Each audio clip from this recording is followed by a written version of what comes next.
I signed up. Still signed in. Alright, let's go. Let's do this. We're live. Let's roll. Combat. We're in it. But first, a brief recap. Find a dragon. Yes. You guys, last time, you guys were escorted to the manor of Lord Bloston, Lord of Yelion. I've written Lord Boston in my notes. That's an entirely different person who doesn't exist. Lord Boston. Yes. Oh, God. You were offered the chance to safely leave the city, if you so chose. Or you were asked, if you were to remain, to face the dragon and stop it destroying the city. His wife was very pragmatic about it and said that for the greater good, the four of you should just be given up to appease the dragon. However, he chose to believe that people would do the right thing given the choice. Which you did. You chose to stay and help defeat the dragon. You went around and managed to convince 13 of the city guard as well as 7 hunters with the promise of a share of the horde to aid you in your fight against the dragon. You bought Neo some new armor and a new weapon as he was relatively lightly armored and armed with only a staff. Well, a staff is a generous way of putting it. It was a stick he found. We go into the fight, and Neo smites with his stick. He was channeling his. He was, trying to connect with Stix more, channel the nature. A little ways outside the city, you found a spot after speaking to the rangers to set an ambush for him. Unfortunately, he was able to spot everyone but Klari hiding away. He rolled quite well on his perception check coming in. However, he wasn't able to determine the illusion cast by Piper was not real. And so therefore did land pretty much where you wanted him, surrounded, allowing you guys to all go in and attack. Arwen and Klari dealt some heavy damage to him from range, while unfortunately he has splattered and dissolved several of the guards. It's fine. And so this is where we pick things up at the top of the round. Piper. What's up? You're up first in the initiative, but can you make a Constitution saving throw? Oh, fuck no. As you are currently in one of these lines of his breath weapon. His breath weapon being different where it leaves this toxic, poisonous residue on the ground, and having breathed it on you, you now have to make a saving throw. You got gunged.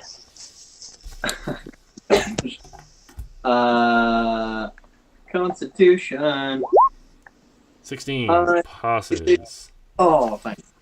Fucking Okay, roll. so you're still going to take a bit of damage, but not as much. I need one more d6. So you take 12 damage, halved to 6. Aha. And now for my next strike. Wait, where the fuck am I? You are here. Yes. I've hence found myself. Okay. So. This is why I didn't make these lines opaque, as you would not have been able to see yourself. I should have thought in the week about what I was going to do. Well, in the heat of battle, this is a more accurate roleplay scenario. What are you doing? In this like burny, sticky, poisonous breath weapon sludge. Will this impact my movement? You don't think so. Although it's like sticky and it's like flowing off you pretty fast. It looks pretty slick. You don't think you're gonna be like grabbed and held by it. It's not like a tarry substance. I have a really dumb idea. Like an incredibly dumb idea. We love dumb ideas. Can I reach him with my movement? I only ask because I should be able to, but there is this wall here which might impact me. He is currently 10 feet in the air. Ah. Never mind. So he's like off the ground, like swooping through at the moment. In which case, he will take a motherfucking ray of frost to the face. Okay, is that a saving throw or a roll to hit? That's a roll to hit. Motherfucker. 14 misses. That's not good. I'm going to shatter of ice just harmlessly bounces off his iron hard scales. I'm gonna pull into this set of ruins here and just sort of duck behind this wall. Will this give me any cover? The wall is about sort of 3-4 feet, so probably not from his current position. But there is a tree now in between you, so you get a bit of cover from that. Okay, I'll probably then push. So let's say 5, 10, 15, 20, 25. I'll push just underneath the tree then. And I will look to no, Clary's hiding. I can't see Clary. So I will instead shout to Helena, who's all the way over there. I can see her. I'll shout, "Fucking do something, please!" And give her bardic inspiration. Oh, So how inspiring. exciting. Yes, I believe Clary rolled a natural 20 on her last stealth check for a 33. So yes, for all intents and purposes, Clary has vanished. Although you are comforted by this fact, because if you can't see Clary, you suspect neither can he, which can only be bad for him. Or bad for us because she's fucked off. Yeah, but you have, well, I mean, maybe Piper, you don't know Clary as well, but Arwen and Neo, you have faith in your friend. You're not worried about where she is. This fairy does require a lot of trust. I'm going to disappear. That'll reappear at some point. I promise you'll see me again. Okay. Up here. I'll be back. Up next we have the guards. So they roll in groups. So the first group misses. The second group misses. The third group misses. So again, there's a call and another hail of arrows just whistles across, but the ones that find their mark just seem to clatter harmlessly off scales. Arwen, you're up next. Hello. Uxin has swooped around and seems to be heading. He was here a little while ago. He's heading in your direction. 10, 15. Is that higher than that, or the other way around? This is higher here, yes. Okay. I'm gonna go 5, 10. 15. Are you currently in a tree? Yes, I am. So that'll be. Climbing is How far up half are they? movement. Ah, god damn it. Are you sure a tree is not my favourite terrain? I mean, you are in a forest, which is your favourite terrain. Hold on. I know your group's travel can't be slowed in your favourite terrain. However, in a combat situation, I believe you can. Or is it? Hold on. Also, your mobile feat means you can't be slowed by difficult terrain if you take the dash action, I believe. Ah, damn it. Okay. Okay, Which is fair weird, enough. because it means if you walk normally, problem. If you dash, no problem. Oh. 40. Okay, so that's like 20. So you'd be at least 10 feet in the tree, I reckon. So probably 20 feet to get out of the tree. 25, 30, 30. Okay, if I go here, do I have like a tiny bit of cover? Yeah, I mean the wall's like 2-3 feet tall, so you have a little bit of cover there. Yeah. Okay, so I'll shoot my arrow and then like duck, if that's okay. Yeah. Yeah. Are you just like squatting down, or are you like going? Yeah. No, it's just squatting. Getting my daily squats in.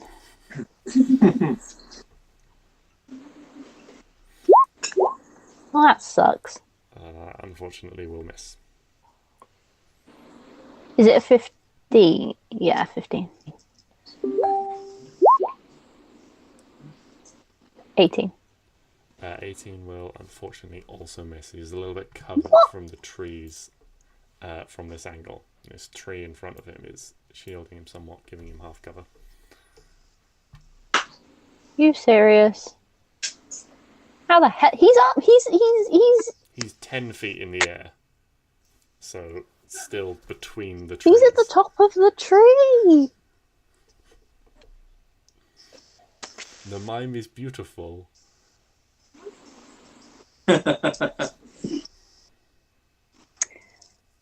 Mine. Any bonus actions on your turn?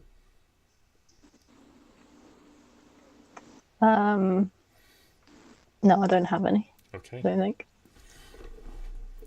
In which case, Neo's turn.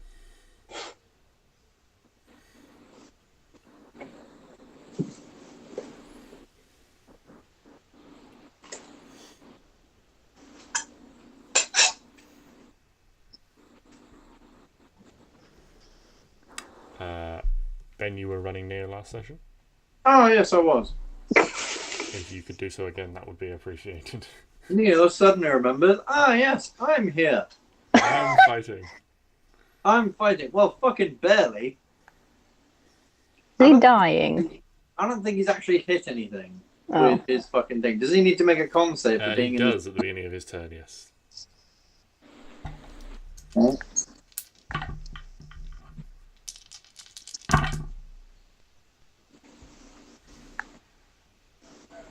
Alright.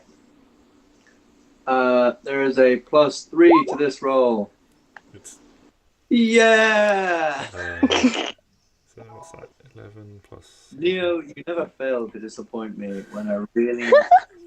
Neo takes 18 poison damage. Oh, man.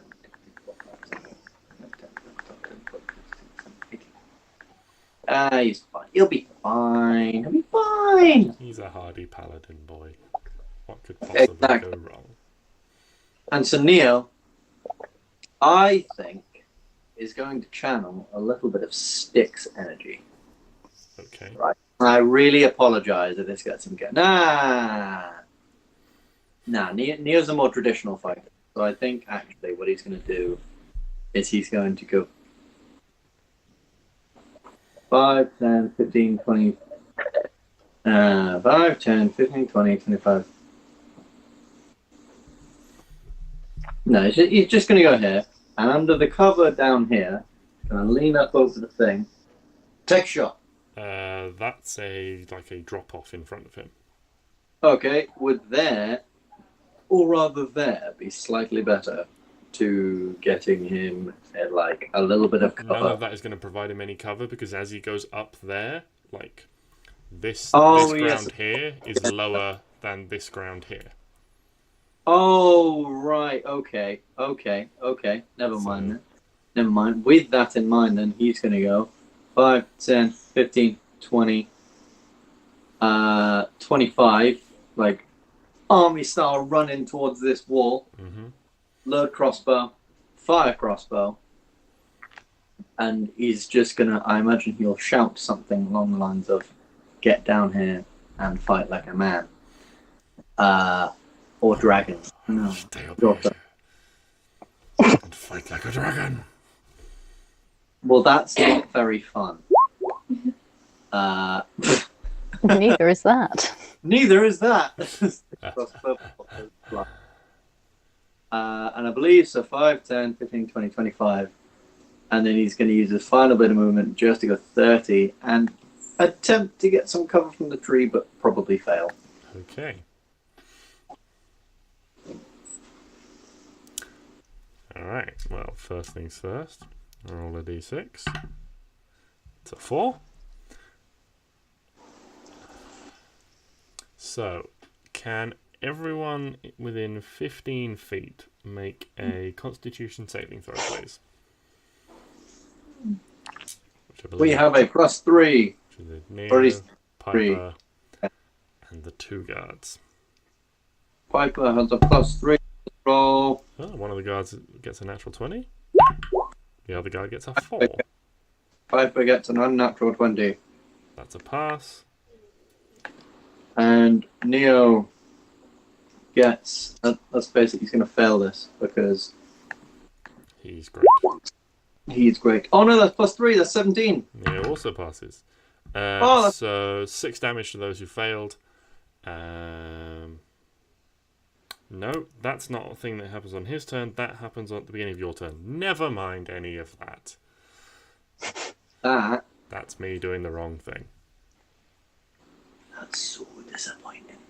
Yes. But the guards should have made that on their turn. So I am going to... their throws will count because they started their turns within range. So one of them takes half damage and the other one takes full damage. Okay, and then his turn. Where's he gonna go? He was going after Arwen, who's done the most damage to him. So he's gonna go. That's just rude. Oh, we just need to get some damage in on him. So he's gonna make his first attack against this guy in the tree, which will be the bite attack. Yeah, that's not gonna matter on damage. So as he just flies past, one of his claws just rakes out, and just you see this.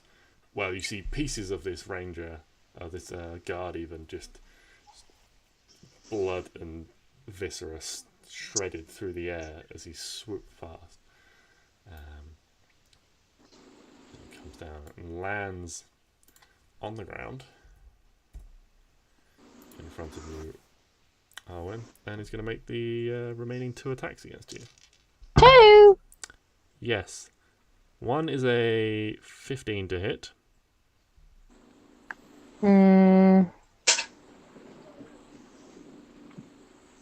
Yes. Okay. So you're not going to like the next one. It's a natural 20. I thought you told me you weren't going to kill me. It's fine. What could possibly go wrong? No, stop saying that. So the first attack is 16 damage. 1, 2, 3, 4, 5, 6, 7, 8, 9, 10, Oh, 11. that's alright. There's a 1 and a 2 in there, 3 in there. Oh, that's not great damage. The second attack is the critical hit is only 18 damage. But can you make 2 Constitution saving throws? Hold please? on. I can't do maths. Okay. That's fine. 1, 2, 3, 4, 5, 6, 7. What did you say? Can you make Constitution. 2, yeah. Well, 2 concentration checks. Oh, concentration, sorry. So Oh, concentration. Christ. Where the fuck is this? Concentration check is Constitution saving throw. Yeah. First one's a Boom. pass. Can that count for both? Because it's a crit. No. Fuck. Second one's a pass. Boom. You still have Hunter's Mark. Good. I'm gonna need it. Okay. That's his turn. Next is Clary's turn. Can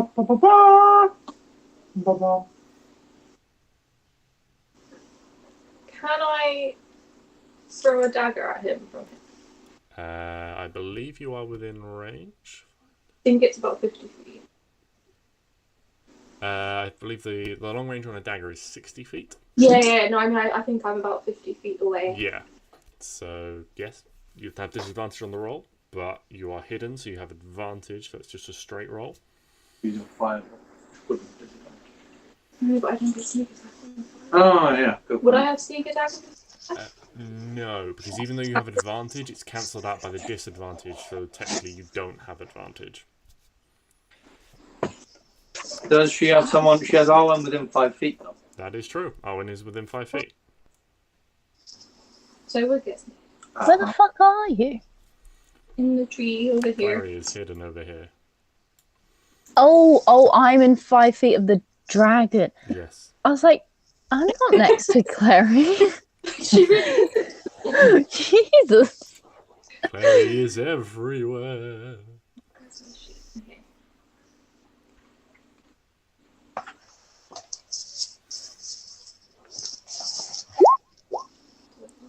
Oh my lord! Oh, Yeah. Damn. So yeah.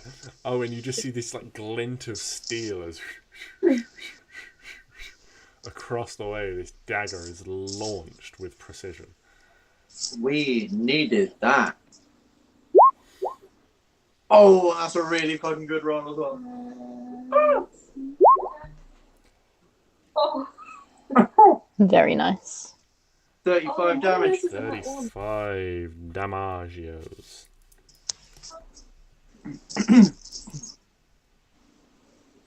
That ain't bad at all. Yeah, so there is this roar of like pain as this dagger through the air and like sticks almost like under his head, like at the base of his neck. Oh yeah, you have to. Because also, I wouldn't get sneak attack again, I wouldn't get like bonus. So.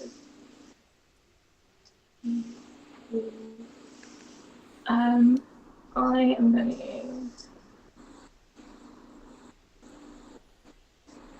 move 5, 10, 15, and use my bonus action to hide. Okay, make another stealth check.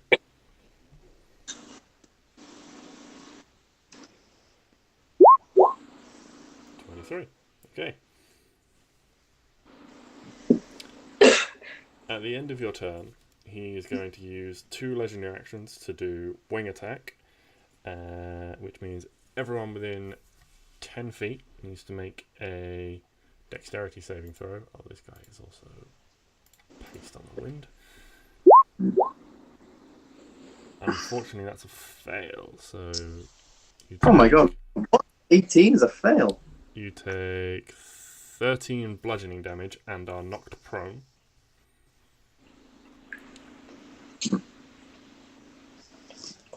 Then flies up to half his speed, so he's going to fly 5, 10, 15, 20 feet in this direction and 20 feet into the air.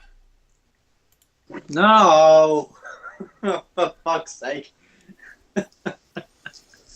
You'll also remember from the mountains his mountains are to the east in this direction, and that is the direction he flew in from when he first entered the fight. That way. So he's heading east, it seems. He's moving in an easterly direction, and he looks like he's heading up as well. Oh, this motherfucker ain't going nowhere, bitch.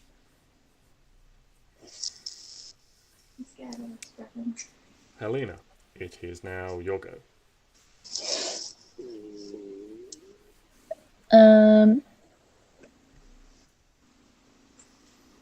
Wait, is that? Oh god. You have bardic inspiration. Thank you.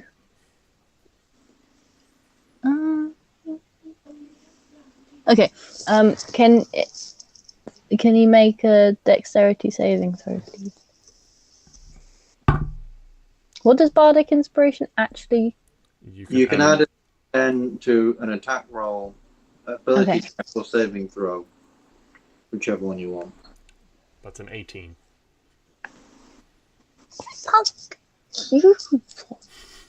Sorry, a 23. Fuck off. Okay. Silvery Bobs! Silvery Bobs. Reroll it. What's the range on Silvery Barbs? The range on Silvery Bobs is the range he is away from me. Is it 60 feet or 30 feet? It is 60 feet. Okay. Reroll it, motherfucker. 16.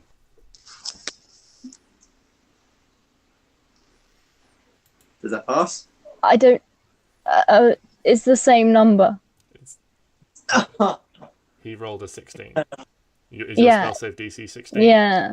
It passes. Equal passes. Motherfucker. What spell were you using? Does it have any effects on a save? Yes. Okay, right. 2d8. What And then spell what? are you using? Enervation. Enervation. It's so good if you fail, because it just keeps hitting you for a whole minute. It's great. But no, you pass. What was it? 1d10 as well? That's on an attack roll or saving throw, not damage. Oh, what? Okay. Yeah.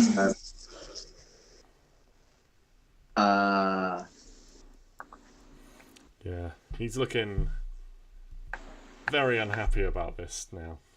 You can see you don't even need massive perception skills to see the labouredness in his wings as he's trying to beat them into the sky.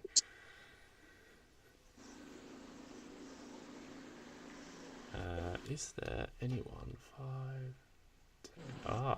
I do believe that this guy here is within 15 feet of him. So for his final legendary action, he's going to spitefully make a tail attack, which has a 15-foot reach. God, motherfucker. Which is a 17, which is going to hit the guard. They do have slightly higher AC than the Rangers, but...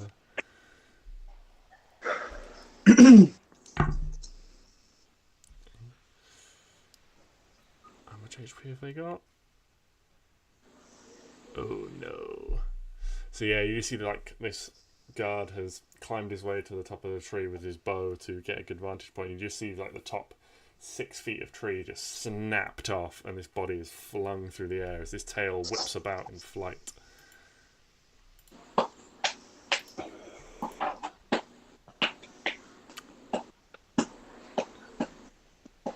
But it is now the Rangers go.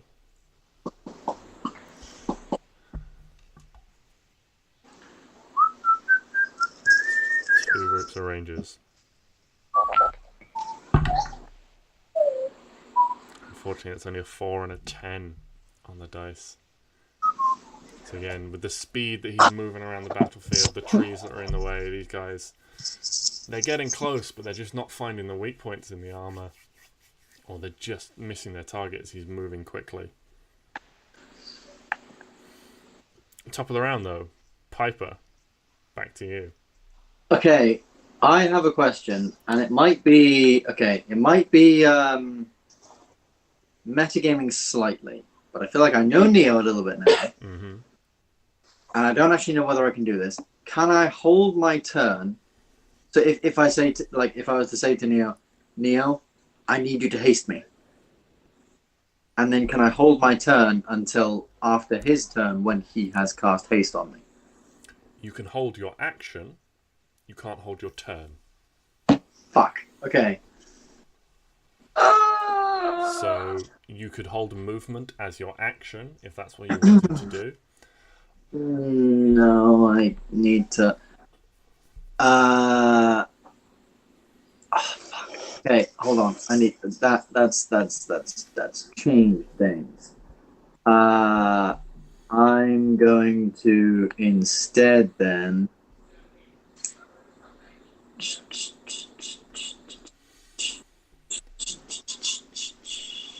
Oh my fucking god.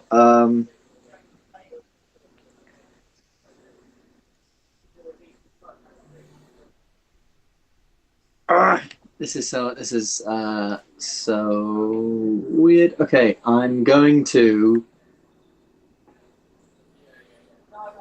cast polymorph on myself. Okay. Once again, and once again turn myself into a giant ape. Okay.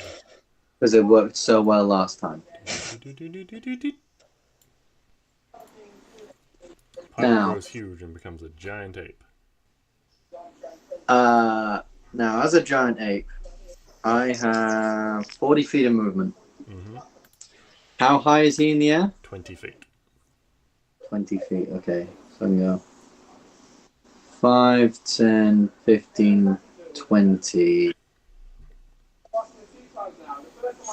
And then, okay, so as a giant ape, with me being very tall, can I try and jump? And obviously I've used my action to do this, to turn into a giant ape. So it's fine if you say no. But can I use my action to jump and try and grab his tail or his legs?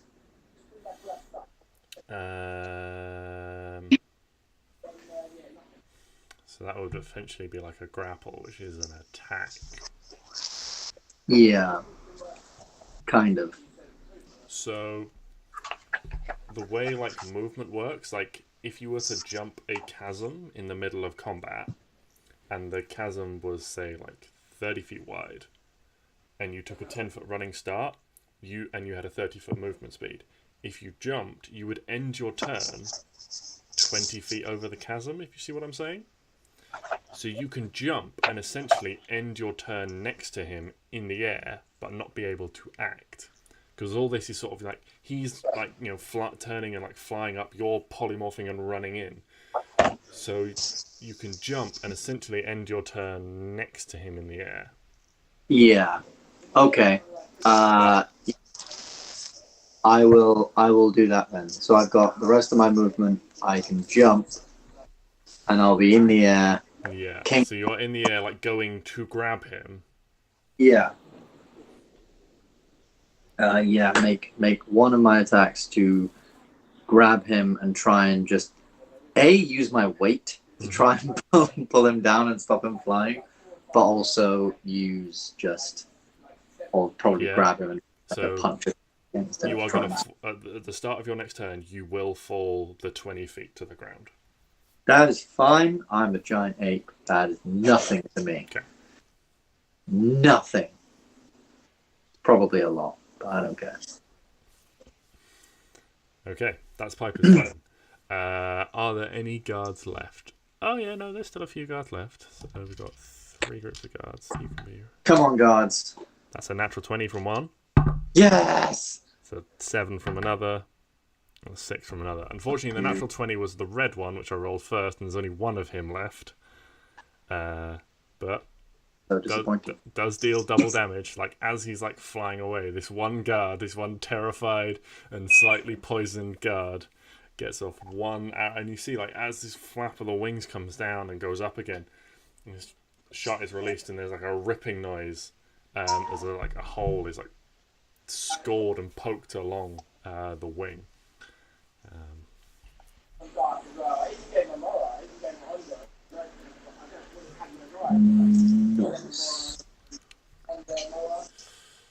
Arwen, what are you doing? Hello. Is an animal's like attack, like action, a weapon? Are their claws weapons? They're natural weapons. Yeah. They're natural weapons, so probably. Probably. Yeah. Probably yes, yes. Or okay. They're classed as natural weapons, so how high up he's 20 feet is he? In the air. And how high up is this ledge? 5 feet, something like that. Can I jump? Are you trying to jump on him? I would like to. If I were to be an animal, can I jump and like jump and attack? Yes. Yes. You'll have to make. I'll say you'll have to make an athletics check. Athletics check to jump. Depending on how well your athletics check goes, depends on whether or not you'll have disadvantage on your attack roll to be like tumbling through as you're tumbling through the air. It's a risk I'll take. Hold on, I'm just looking at, and then it'll also depend whether or not your animal can actually jump within range. Oh god, yeah, I forgot that. 182. I always forget the rules for jumping. They are very specific. What? Long jump, you can jump a distance. What's your strength for it?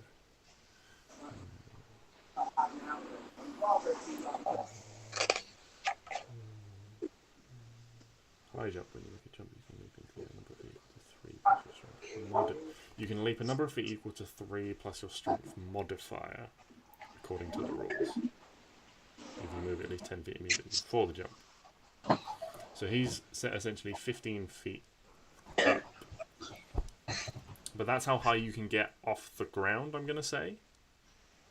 So you'll have a little bit more, so you won't just be, 6, 7 feet.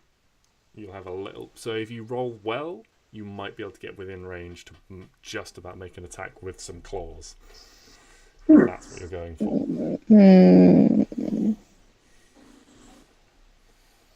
No, it's not going to work, I don't think. Okay, I'll put that on the side. Okay, I'm just going to shoot him again. Okay, roll 2 attacks. Yes. That will hit. Thank flipping Christ. Okay, 12. And just mark and cross player. So 13, 16, 19. You're currently using +3 arrows, aren't you? Yes, I am. Boom, bitches.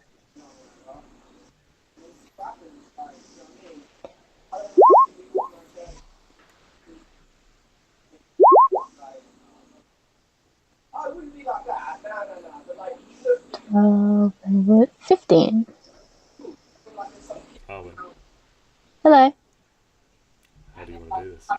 It goes through his eyeballs. That was certainly some conviction. We did not deal that much damage to him, surely. I really haven't thought we You could. may not have, but me and Klari. Yeah, I know you two have put in a bit of a shift. That's over 200 damage. Boom. I haven't done anything to this fucker. Arwen has absolutely annihilated it from range. I've only done like 30 something. So I haven't done anything. Yeah, Welcome. Clary got at least 1, if not 2, sneak attacks that have really chunked him. I'm actually trying to think. I'm looking at the spells I've expended. And yeah, I actually haven't done anything. I've barely expended any fucking spells. Like all the like guards and stuff you had have been like essentially like really good fodder. You've been flying around trying to take them all. I was really worried we were at like 100 damage and it had like a load of damage left. Or not even. I mean, it did until Clary chunked 35 hit points off in one go, and then Arwen's just, what's that? 12, 24, 28. That's another 34 damage in one turn. Jesus. Christ alive. The crit from the one ranger. There's a reason Piper revived you first. Yes. So as he like turns to go, he's beating his wings hard, trying to fly up into the air. These wounds he's taken hasn't expected them to be quite so vicious and quite so deep, having not actually fought Arwen before. And when you guys encountered him previously, you were worn down and slightly weakened from traversing through his lair. Desperately, you hear him roar out as Arwen brings the blow to bear. The image of Piper is transformed into this giant ape, just leaping through the air towards him, reaching out these giant ape hands. Time slows as she brings the bow down and releases these 2 shots in quick succession. The first one takes him through the side of the neck. The second one, straight straight through the eye, and you see the wings stop mid-beat. Sort of slowly tips in the air, and you crash into this leaden body now, Piper. Getting blood on your fur, and look together, the two of you just with a deafening shudder that shakes the trees, crash into the ground. Giant ape in midair and then just get shot twice. Piper as an ape, A, isn't quite like aware it's dead, and B, isn't quite like, he's fucking angry. So you just watch for the next maybe 30 seconds to a minute, Piper as a giant ape just go ham on this thing's fucking body. Just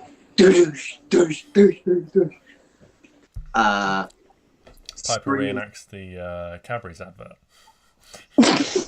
Absolutely. That's a niche reference for screams in its face before them finally turning back and just been like, I did it, guys, I got him. And then I look down and I can just see like the arrow in its eye, and I'm like, no, that wasn't me.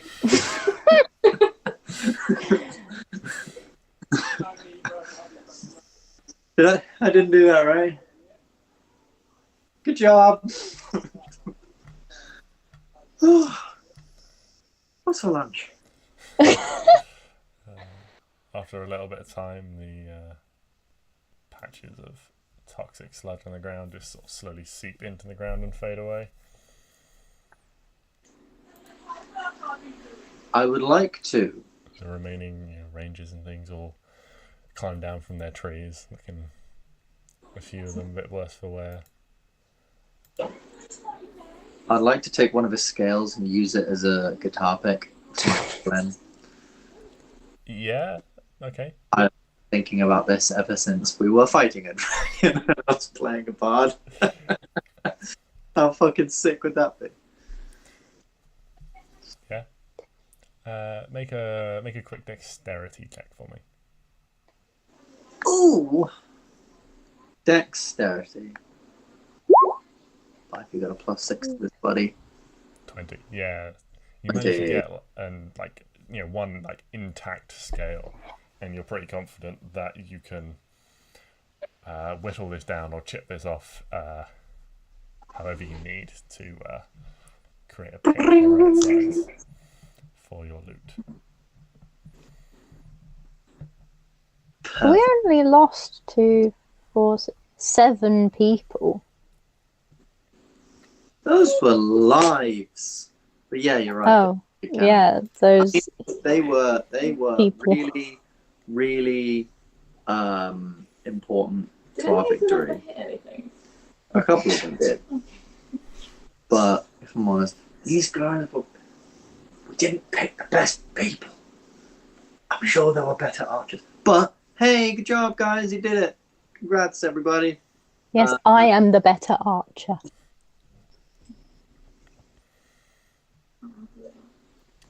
Yeah, probably. Yeah, I can't really argue with that, to be fair. I think you outdamaged like 7 people.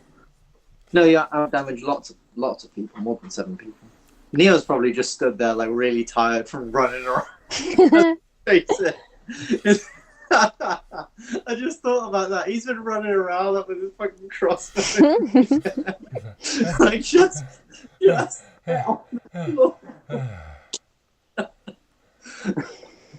Yeah, the remaining goes over and kicks up and be like, yeah. the remaining guards and the remaining rangers climb down out of their trees.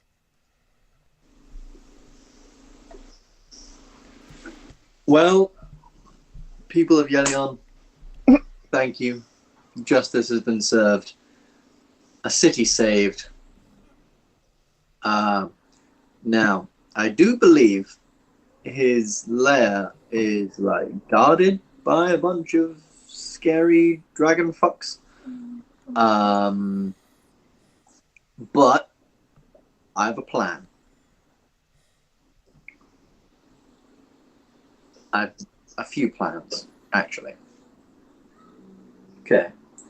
Here's the idea. We're going to take a lot of his teeth, and we're each going to wear them as a necklace. Oh, that's much better than my plan. What was your plan? Drag its head instead of... You know what? That's a plan. We could do that. I'm not against that. The teeth one sounds less... I am just saying, however, like, I love your plan. Your plan is a lot more direct and will get the message across a lot better. However, how are we planning on getting ahead, like 2 days journey? Oh, we use the necklace thing! I mean, it'll need a good clean afterwards, but I'm happy to do that if I can see the look on those dragon fucks' faces as we drag the head of their master over to them.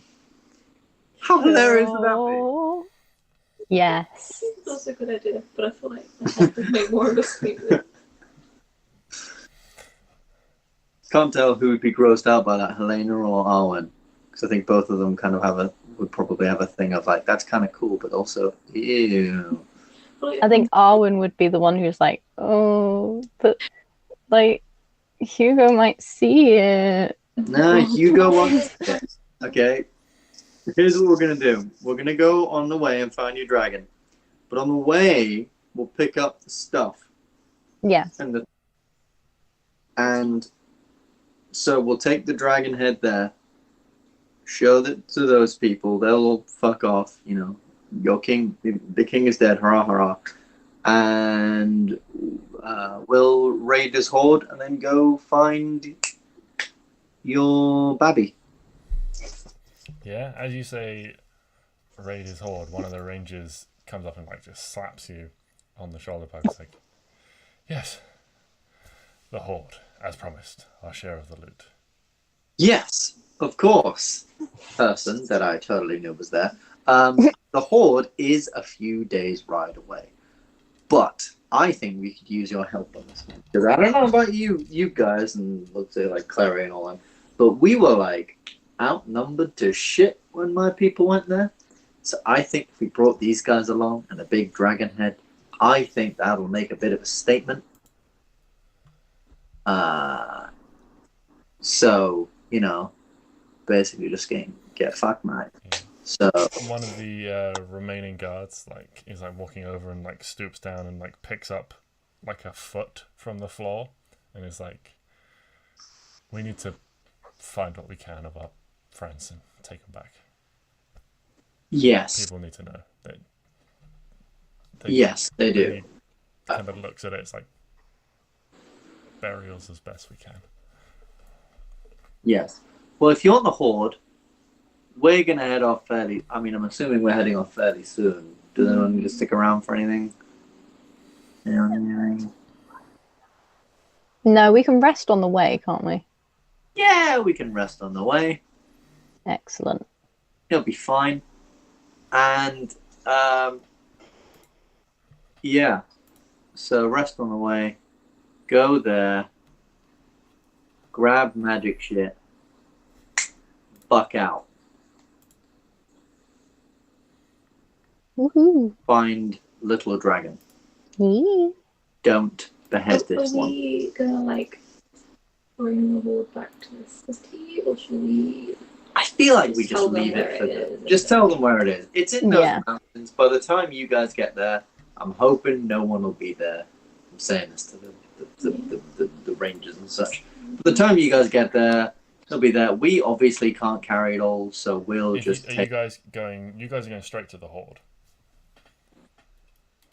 I mean... Yeah. Yeah, I mean, yeah, I'd Yeah, assume the so. rangers are coming with you. They're going to the horde immediately. The Oh, guards right. are the ones that are going back to the city. Right, okay. Yeah, the rangers are all like, we want our fucking money, please. Fantastic. Because the guards you convinced to do it for the good of the city. The rangers you convinced to do it for profit. Fantastic. Then Rangers, let's fucking go. Did anyone bring any alcohol, and who is beheading the thing? Shotgun not. Turn around, touch the ground, bang, they not me. I've had a realization. Clary's been practically invisible the whole of this fight. So I love the thought that you guys are looking at this dragon. It just appears behind you guys like, we should behead it. Ah, fuck! What the fuck? Clarence head beats people. Come on. Someone like grabs their sword. Like someone help me. Who are you? I'm so attracted to you right now. But terrified. Is that Ben or Piper? I don't know anymore. Oh God. But also maybe it'd be nice if we took some gold and gave it to the families of the gods that died. I think that would be absolutely lovely. That would be great. That would be a very heroic thing to do. But if we had to go all the way there, all the way back to give gold, how far can a little dragon move in like 4 days, 5 days? Yeah. Ask the rangers to bring it back. Terrify them if they don't bring it. I'm just witness this like tiny little elf appear out of nowhere and talk about beheading a dragon. We also just saw It scared me. an Arwen fucking put an arrow through its eye. So I mean, No, the probably option is like, how much gold have you guys got on you now? I'm not giving them my gold. I would give them my gold. I really would, but it's my gold. If I had any gold. I like the Clary once being the richest here is now like. Oh, you're stick poor. God. You know what? If you guys want some gold, there's a guy called Stix. He's not even in the city anymore. Never mind. You can't do that to yourself, Ben. And riots in the streets because they were promised gold from this druid paladin dude who doesn't have any gold. That would be funny. Or is it not better to see the gold on the leaves in the autumn than the gold in the coin purse on your side? Fucking no.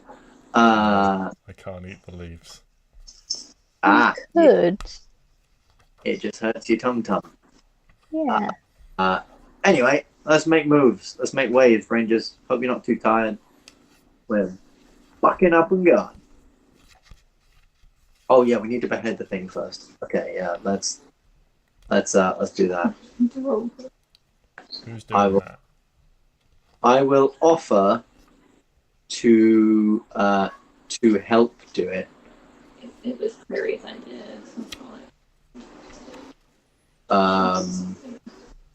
Oh, you know, I should have whispered it. I forgot I had that spell.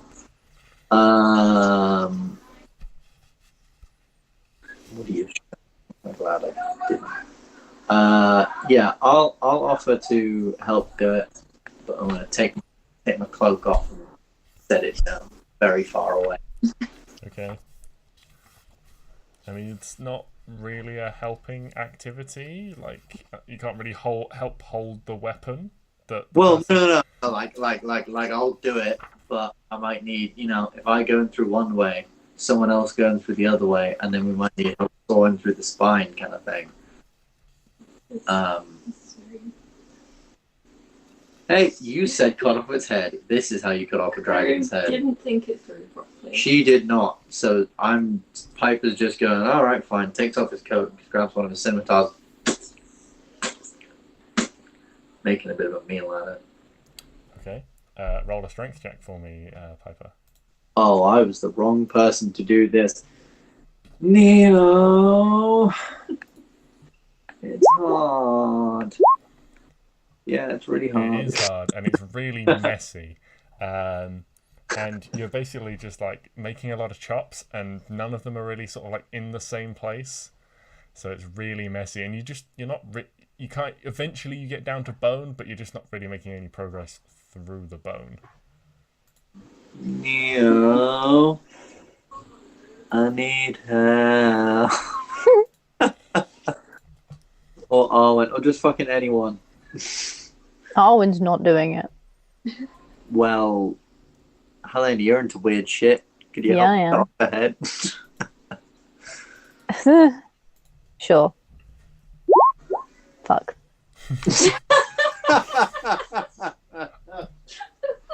we are an effect. Why is the the dragon more of a challenge when it's dead than when it was alive. Yeah, Arwen, have you? Helena, what have you got in terms of weapons to use? I think you've just got like a dagger or something. I have a sickle. Yeah, so you like stick that in, but because the neck is so thick that your whole hand is like covered, like as you're like slashing down, ends up covered in gore. Yeah, and you just kind of ends up, you just pull it away, and it's like all like sticky and gross. Okay, Neil, I'm revoking rights to the new weapon I bought you. I want it back for like a brief minute. Or you know what? Can you just help here, please? We're clearly having issues. And I like to hope that Neo would come over and help. But if not, I'm just walking over and taking the glaive from him. Well, that's an 8 from Neo. Plus strength for a 12. Okay. Here's what I'm going to do. I'm going to cast Ray of Frost on the neck. Right? To make it into like ice. And then I'm going to, so it's not like so sludgy and easier to cut through. And I'm going to do that a bunch of times. And then I'm going to try and just like crack that and crack through it and ask some of these rangers to essentially like, some of them hold the body, some of them hold the head, and if they just push in opposite directions, it should hopefully crack all the way up the back, and then yeah, that's really clever. I like that. You like so you slowly start sort of freezing the flesh, and so then it also makes it a cleaner job as well because it's not so messy as you're trying to like cut through all this blood. Yeah, it's just then just like a quick, essentially breaking off the tip of an iceberg or like a rock or something. Yeah, no, that's a really good idea. Yeah. Boom. Yeah, and you guys have time. It's not an impossible task to do this. So eventually, you do between your various methods all make it through. Fantastic. All right, let's get this head into. Do we have a wagon? Actually, that would have been a lot better. We don't have a wagon. You do not have a wagon. All right. In which case, fuck. This is where being like a creationist bard would be so good. Like you just create a wagon and then just travel along with it. Right. In which case, should we put it inside the necklace? Get to the mountain. And Bob's your uncle. Hopefully it works. Yes. Someone else hold the necklace. Actually, no, I want the head necklace. That's kind of cool. Okay. So Helena, someone has to like take it inside. So Helena holds out the necklace. And I guess Piper, you taking it inside? Yeah. I'll take it inside, and then ask to be let out, so it can just sort of be there. Oh, but first, before I do that, can I just cast a load of Ray of Frost over it? Just spend like a minute or two, just almost just freezing it, like not fully freezing it because that would take fucking ages, but like just a load of Ray of Frosts over essentially at the top of it, just to almost like refrigerate it, so it keeps longer. Roll an Arcana check. Roll an Arcana check. Alright. 21. 21. Yeah, you managed to get a good like covering of frost over this thing. You think it'll hold for a good amount of time. Cool. And then let's hit the road. Indeed. Okay, so the now 11 of you, with the 6 remaining rangers and the 5 of you guys, hit the road. I'll say, because there are so many of you, we'll narrow this down a little bit. Who is leading the group? Actually, no, I don't know where I'm going. Can Arwen lead with someone else? Just because it's her favourite terrain. But she's never gone there. I'll lead with Arwen because I have pretty good perception. To the Dragon's Lair? Arwen went to the... You went to the... Well, you made it to the village outside. Oh, God, yeah, no, I did. Yeah, no, I'm good. I forgot. Whoop, whoop. Let's go. There was an entire death between that, so it makes sense. Yeah, kind of pretended that didn't happen. Kind of kicked the bucket there. Oof. Yeah, I'll go in front so we can't get lost. Okay. So Arwen, so you can have advantage. Make a survival check for me, Arwen. 19. Okay.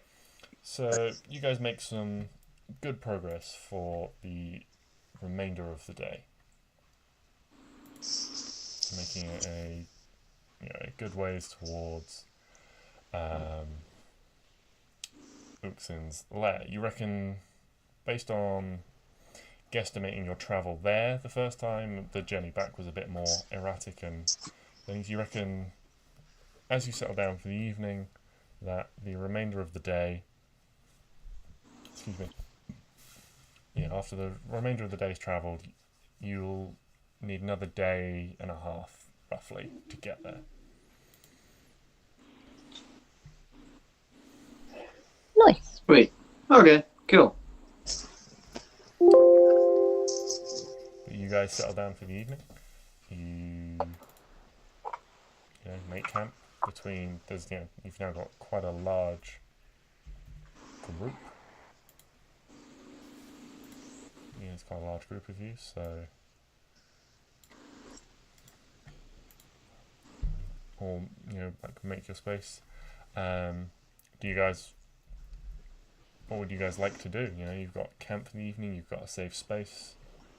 You can set up, a reasonable perimeter. You'll always have at least a couple of people on watch. I'm right. You guys and them. I'm writing a sonnet of the tale, The Green Devil, and how it was brought low by a group of avid adventurers and Piper. For once he has some humility in the fact that he really didn't do anything in that fight, really, other than sing a bunch of shit.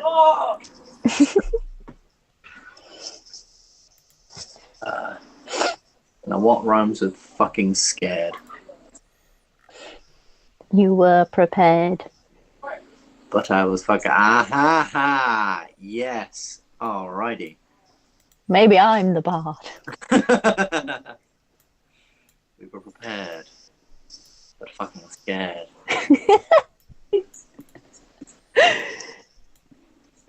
First line down. 80 more to go. Oh god. Nah, it'll just be like a beginner sort of thing of us being trapped by it, to us fleeing from it and recuperating, skip out the whole bit with Stix and reviving people, and it just comes to us recuperating. It threatens the city. We call for aid on the good people of Yeleon.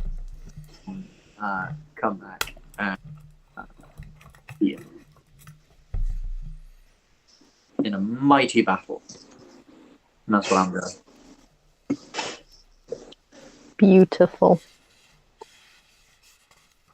It's almost like I was there. I do change some of the details.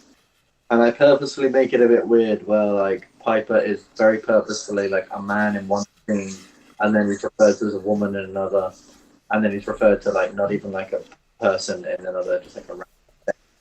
Did you say a raccoon? So, a random thing. Oh. Just a hint that I'm a changeling, but not really say that I'm a changeling.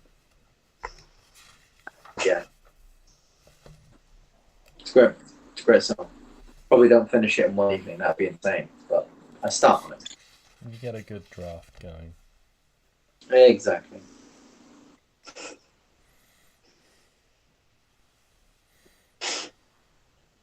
Well, that's basically me. Okay. Well, you guys have some time, intermingled with the Rangers over the course of the travel. You learn the remaining 6 Rangers are called Clara, Farah, Perrin, Nal, Sam, and Weimar. Ah! Hold on! Neil, Sam. Nal. Oh, No. Naal. No. No. Clara. Oh, fucking hell. I've Sam. forgotten the last couple. Clara. Yeah. Clara. Farah. Farah. Perrin. Farah. Parem. Nal. Nal. Sam. And Weimar. Yeah. And Weimar. I've heard Perrin before. Can't remember where from.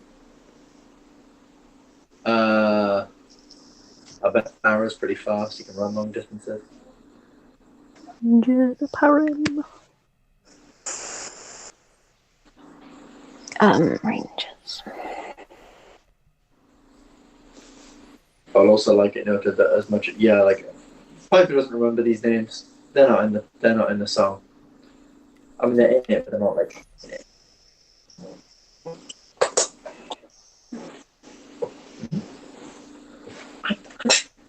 You try rhyming with Perrin. If you say Belland, I'm gonna hurt you.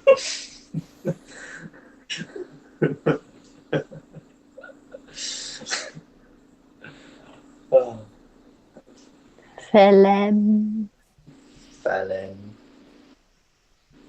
Melon. He shot him right in the melon.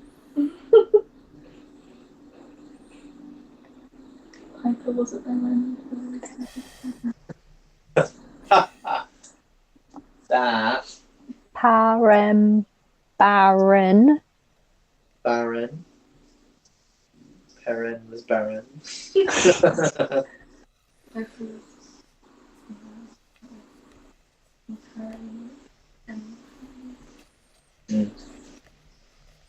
Baron.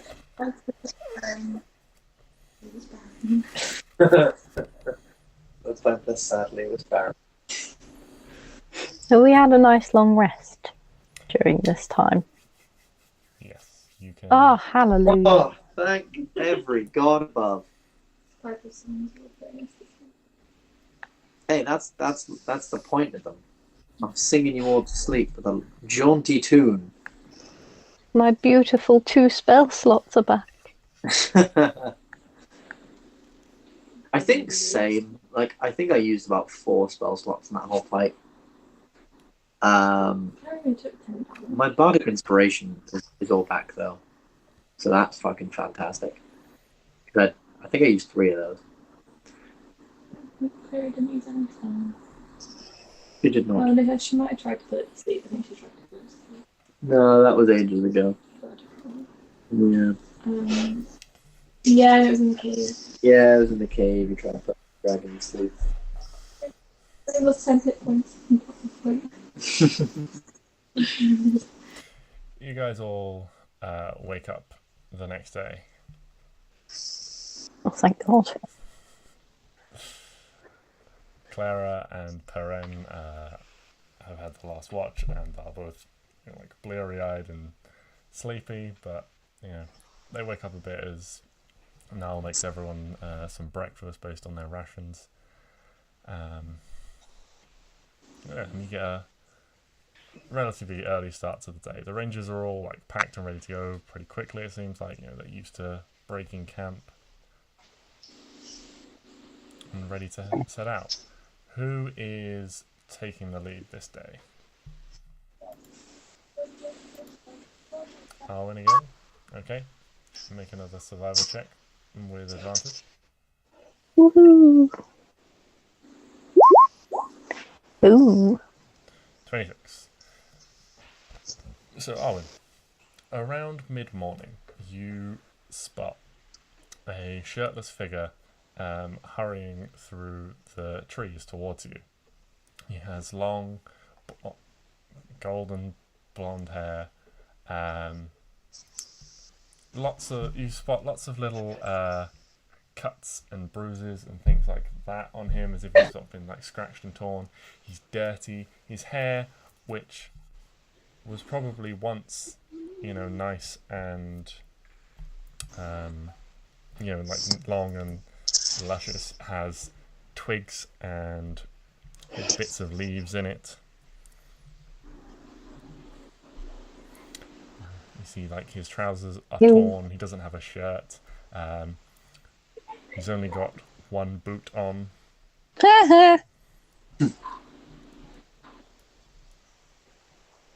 bad though. It means you can only steal one on. Yeah, I was thinking that. I have no use for one boot. Then why do you only ever steal one shoe, Arwen? Because I like to mildly inconvenience.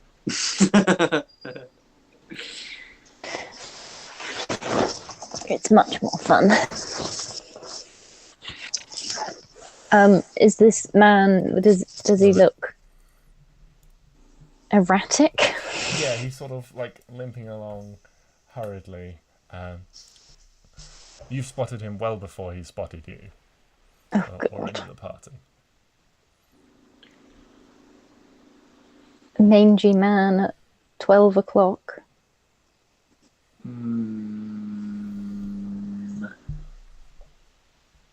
I'll step forward. Oh. Okay. As you guys reveal yourselves, he sort of like looks around, like sort of jumping at the sound of like snapping branches and things, and and like raises his arms and like rushes towards you. It's like, oh god, people! Oh, I've been out for so long. I've got so lost. Have you ever heard of a map, good sir? They are oft quite useful in certain situations such as these. Well, yes. Well, I'm not really one of the woods. You have a lute, sir. Yes. Oh god, not another one. Mandolin, get your facts straight, but I'll forgive the incompetence. Go on. Yes, please. Sorry, I'm a luthier myself, but I've been out here for 1, 2, 3, more days than I care to count. My name is Roland. You must help me. I was dragged out here by ruffians and bandits. Oh no! He's a ruffian and a bandit. Ruffians and bandits, you say? Yes. They work for Lord Selavar. Who the fuck? Here. Wait, is that? Wait, Lord, hold. One moment. Lord Selavar. Yes, Selevar. No, not my guy. Lord Selevar.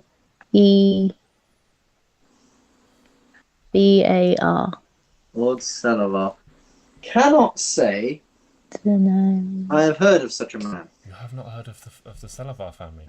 Well, the lordship himself is nothing to speak about, but his daughter, she is beautiful. And he goes on this like 5-minute like fawning tirade about how beautiful the Lord's daughter is.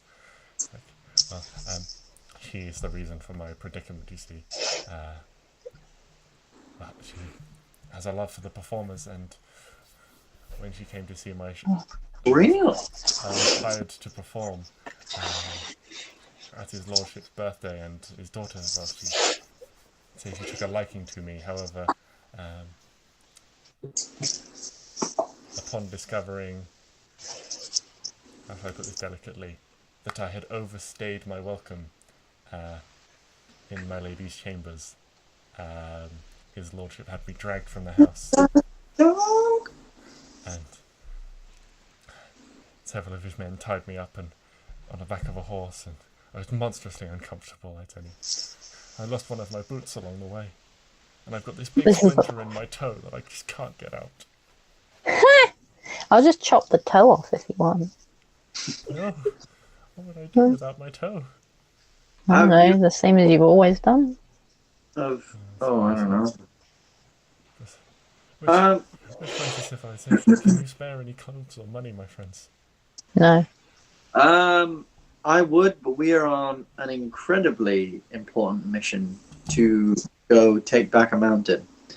So you may forgive me if the troubles of a man who has fallen out of love, well, not fallen out of love, but has been a bit of a man whore. I'm going to be very honest. Yourself, can you not see that love must prevail?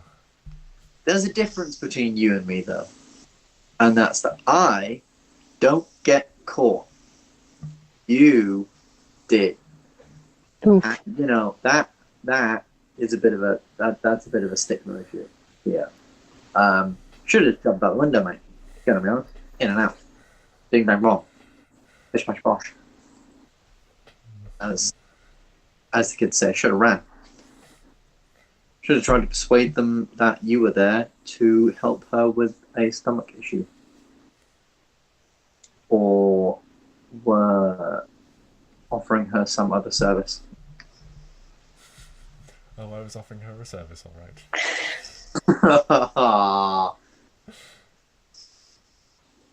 I'll tell you what. I like him. He's not coming along with us. He's not coming along. No, this guy he puts a bit of a damper on the mood. One is too many bards. I will offer him 24 gold pieces. Because that's different 200. Thank you. Can you spare any food or clothes? Which way is the city? Needy much? That way, mate. I'm going to point, so we're heading east. I'm pointing north. So mean. I've done one kindness already. Make a deception check. Oh. Boy, oh boy, oh boy. Fucking hell.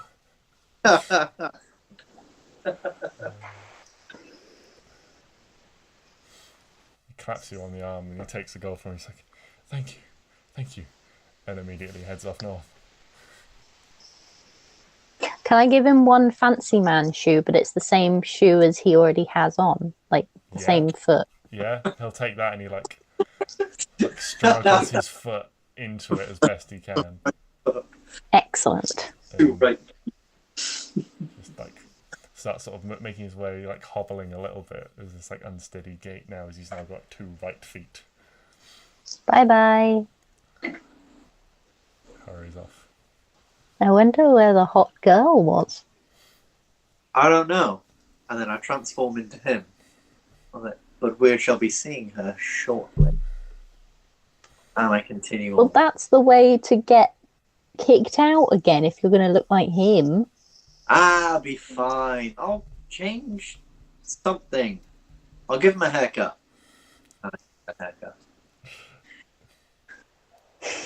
Excellent. One of the rangers just sort of walks up and is like, you know Lord Selavar's one of the lords in the city, right? Which city? The city of Yelion. Right. So it's a good thing we didn't send him to the city then, isn't it? Otherwise he would be arrested again. No, he wouldn't be arrested again. He was trying to find Lord Selavar.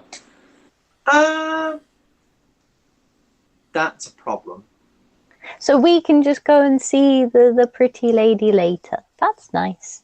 Boom, there we go. How exciting. I'm in. Okay. Let's go. You guys carry on your way. The rest of the day passes. You eventually make it to evening. Good people. During the day, Sam has gone off a little bit on her own, and she has managed to bring back a couple of rabbits. And which, when the evening comes, she starts like skinning and stripping down. Rabbits. Arwen is not happy.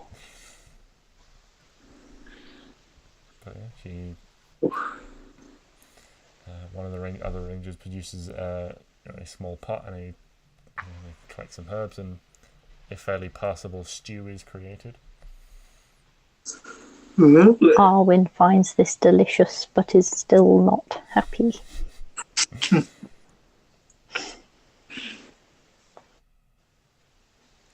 Well, lovely. Yum, yum, yum. So, Rangers people. So you are gonna bring money back to the city, right? For like the people that died, the guards that died, and all that stuff. Yeah. Why would they bring it back for them? They're dead. Because, well, they, for their families. Ah, for the family. Yeah.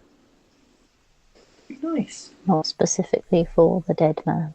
No, not that would be a waste of gold. Exactly. But, yeah, you are going to be bringing that back, right?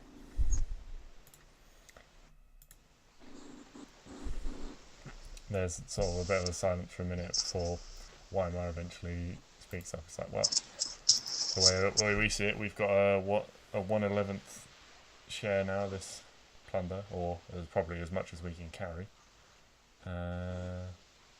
You want to give some of yours up for them, then by all means.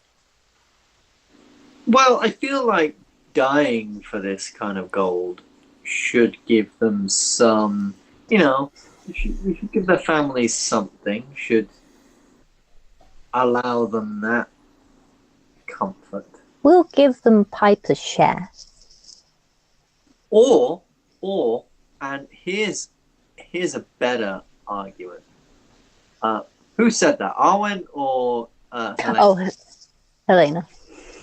Or better argument, we'll keep shares for people from this world, and you can go off and have and go back to your shadowy place, and I don't know what they use for currency there. Are you telling me to go back to where I came from? Because that's very rude. Well, you're being very rude to me. And so, yeah, gold is for the light, not for those in shadow. Fine, I'll just take all of the other stuff The other that stuff. isn't gold. Oh, there's other All the stuff. magical items. Damn. Ooh. Boom. When I think of a comeback, you're so screwed. Okay. Piper walks off in a sulk because he can't think of a good comeback. I have all the time in the world. It may take that long. Yeah, well, you're not wrong. Mm-hmm. I just think that later on that evening, then, like, you're asleep and Piper gets up, like, and yeah, no, fuck, you're asleep. Fuck. Well, actually, Piper, it is as you wake up to insult Helena that you spot Farah crouched low with her bow out, disappearing off through one of the trees.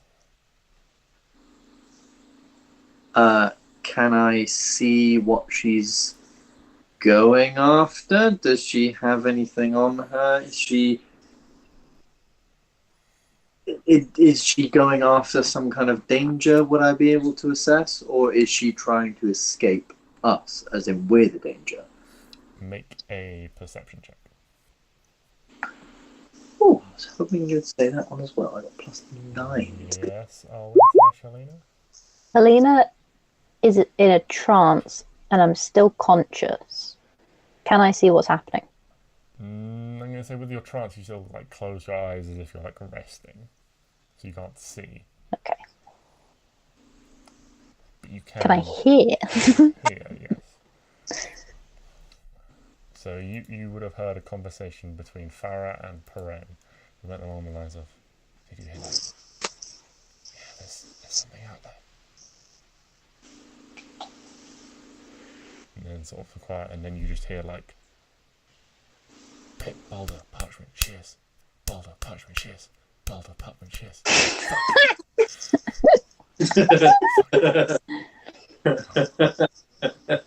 If I shout, you better come running, you bastard. And then, yeah, and then that's when Piper wakes up and sees Farah like pulling her bow and heading off into the woods.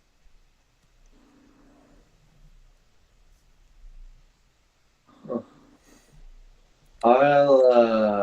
an 11 perception check, I'll say you don't hear whatever spooked the rangers.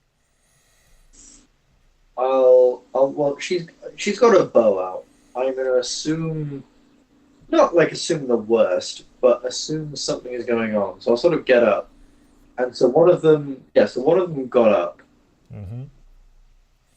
Does anyone else look visibly awake at this moment? No, everyone else seems to be asleep at the moment. There's a couple of them. It was their turn on watch. You guys have sort of been alternating.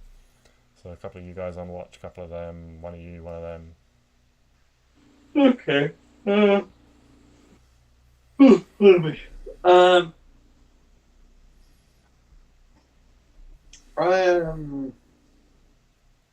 Believe it or not, Piper is trying to be a decent person. Mm-hmm. So he'll sort of slowly meander just a little bit away from the camp. Just slowly sort of to see if I can sense what it is, maybe like once again that's drawing her away, but now from a slightly outside the camp position to I know that there's anything. Okay. Are you trying to be undetected or like Pardon me. Yes, okay. I'm trying to be fairly stealthy about it. Okay. Make a stealth check.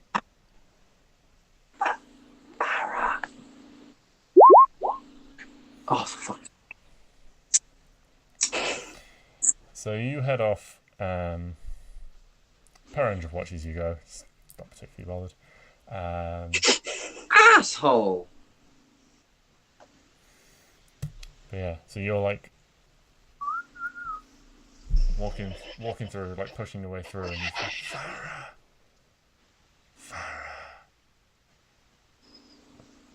Farah. And then a hand like over your mouth, and the voice in your ear, shh.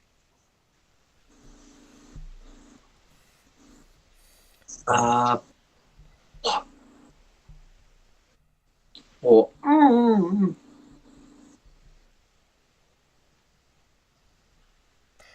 You just hear in your ear, there's 3 trolls ahead. 3 what? 3 fucking what? Trolls. Shit. Okay. I'm gonna go wake everyone else up and be like, it's a group thing. Yeah. Do. And go sneak back to the camp. Try and wake people up. Quietly. Yeah. Okay. Farah's like come back with you, at this point. He's like, as you're right here, he's like, you want to fight those things? Well, no, but I don't feel like we should just sit here either. I feel like we should at least be like, be ready in case they come this way. Okay, then we move. Jeez, someone, do you survive that if your first instinct is to fucking fight everything you come across? Oh no, I don't want to fight everything I come across. That would be a really bad idea. But I don't think we should just sit here, wait in our little sleeping bags and tents just to get ganged up on by a bunch of trolls. Right, fine. Well, we'll just see what everyone else wants to do. Yeah. So you guys sneak back and you wake everyone up.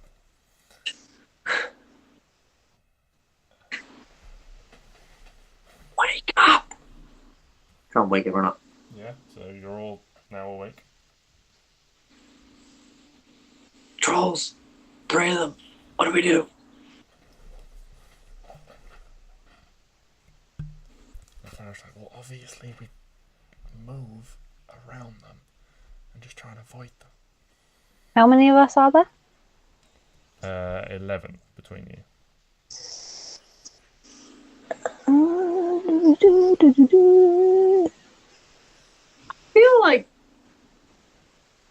I feel like 11 of us could take 3 trolls, but at the same time, I don't.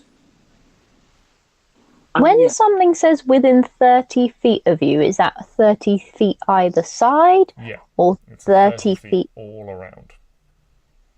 So it's anything. So 30 feet, 30 feet. Yeah, like you're in the center and it's 30 feet in all directions.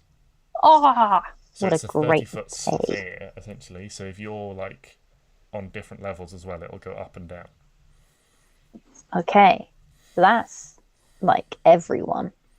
If we all get together. Are we all moving? If you want I to guess- move. Yeah, I guess we'd at least better try moving before anything else. So, I mean, yeah, might as well give it a go. And if we get caught, we can take them. We won't. We won't. Pass without trace. Oh, yes, I forgot about that. Everyone stay within 30 feet of me. Okay. I'm not coming back for you when you get stomped on by a troll. Okay. Everyone make a stats check. And add 10. Und Edgen. Oh, let's roll something good here. Oh, yes. 20 is Arwen. 30 is Arwen. 23 is Helena.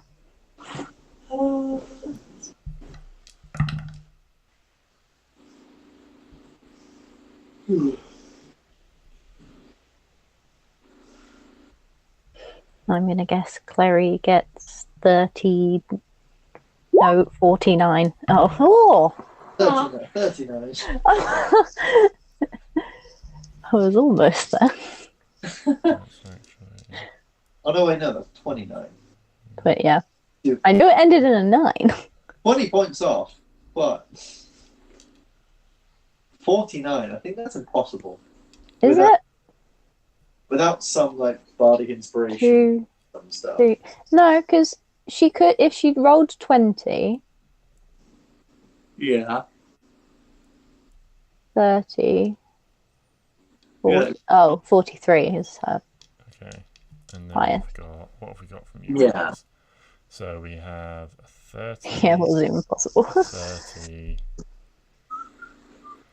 A 23. And a 29. Okay.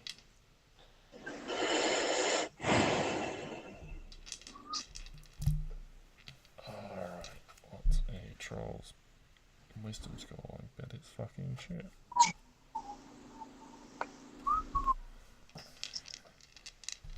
I mean, it's not gonna matter. Arwen's back, baby. 1, 2, 3. Okay. So 3 of them failed. Out of 3. So 3 of the rangers failed. Oh, well. Actually, no, 2 of the rangers failed. Neo failed. Neo. Oh, for fuck's sake. One of the rangers rolled a natural 1, so that is an extra failure. However, you guys do manage to offset with Pass Without Trace. Fantastic. So you guys walk for the... How long would you guys travel for?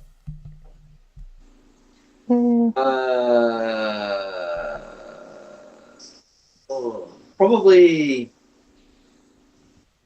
half an hour or so. Something like that, just as long as we feel safe. So we'll probably cut it off at like half an hour or so. Yeah. Can't find maybe somewhere secluded. Okay, so it gets to half an hour. You guys are like, we should settle down, and the rangers are pretty unanimously like, they want to keep moving. Should we go to 45 minutes instead? Yeah, go to around that time. Yeah. So an extra 15. Yeah. Okay. How about now? Satisfied yet? Make a persuasion check. Who? Anyone? Whoever was saying satisfied now. Oh. Oh, Helena. Oh. Probably Arwen. What am I doing? Persuasion?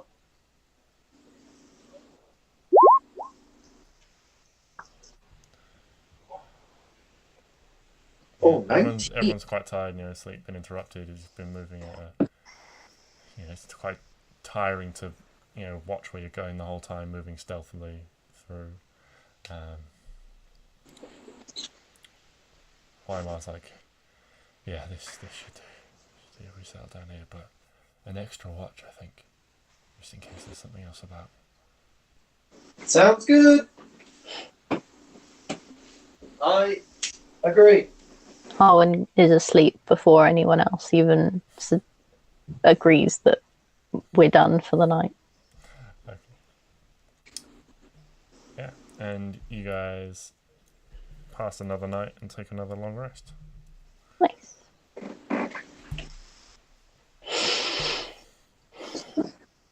Oh, fantastic. I love a long rest. Love a good long rest, me. Wish you could get one. So the next day dawns. There's a little bit of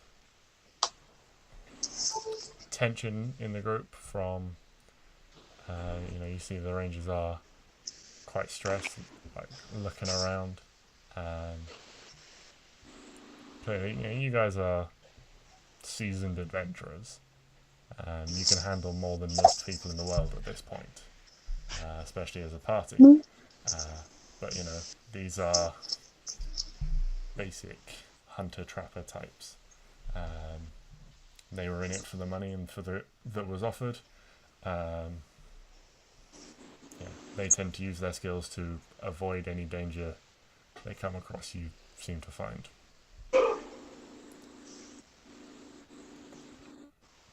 Rather than face it head on. But, the third day, out with them.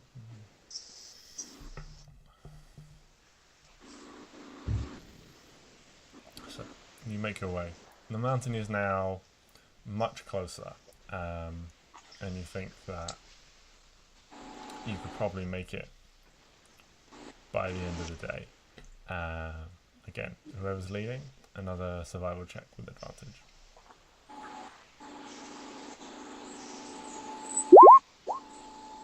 Oh. Oh, yeah. Yeah, nice. You guys are well on track. When you remember the way, You even pass the same spot where you encountered Baron last time. Fucking Baron. Is he not there? He's not there. You do No. spot some sort of older looking bear-like tracks on the floor. And then maybe sort of like an hour or so later you spot some fresher ones. Baron. And then you spot some more going in the same direction. And you realise after a little bit you're sort of tracking these tracks. They're getting fresher, as if something was moving quite slowly. Multiple somethings actually, as you're following them east. With large clawed paws leaving distinctive tracks in the ground. How many of them? Make a perception check. I just know it. For away. Part of my favourite terrain is while tracking other creatures, you also learn their exact number, their size, and how long ago they passed through the area. Do I?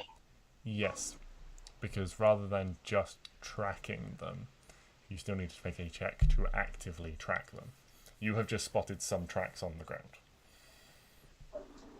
Whereas a regular person making this check could maybe follow them and their direction. You get more information based on your check. You still have to make. Okay, what check am I doing? Check.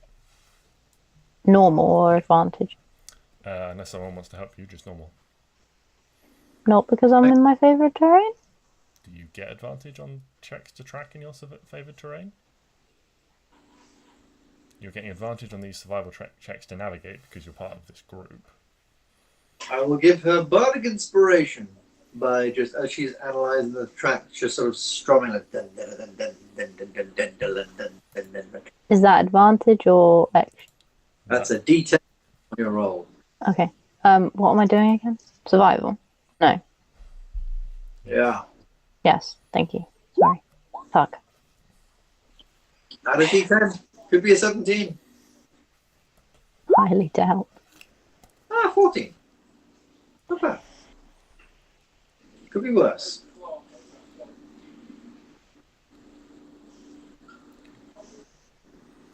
Are you just looking for the number? Or are you trying to identify what the creature is as well?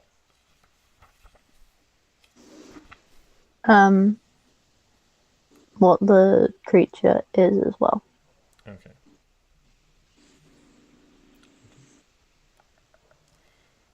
When you make an wait, what was this? Wisdom. When you make a what is it? When you make an intelligence or wisdom check related to your favourite terrain, your proficiency bonus is doubled if you are using a skill that you're proficient in. My proficiency bonus is doubled. Okay. So your proficiency bonus is 4, so that makes that an 18. There you go, I got an 18. Woohoo! Do I win? Yes. You Excellent. gain an owlbear. Do I? There are 4 owlbears currently. Oh my god! Fuck yes. Oh. Friend. Would we know anything on the nature of owlbears in terms of their friendliness? Like, could they be, maybe not tamed, like, you know, any animal could be tamed if put in the right conditions, but like, if we were to approach one, would it be immediately threatening? Do we know? Or could we make some kind of nature check if you wish to determine that information? Oh, where's Stix with his expertise? I will help. Thank you. I love animals. Yeah, I'm really going to need it. 15. Okay, so owlbears are very dangerous.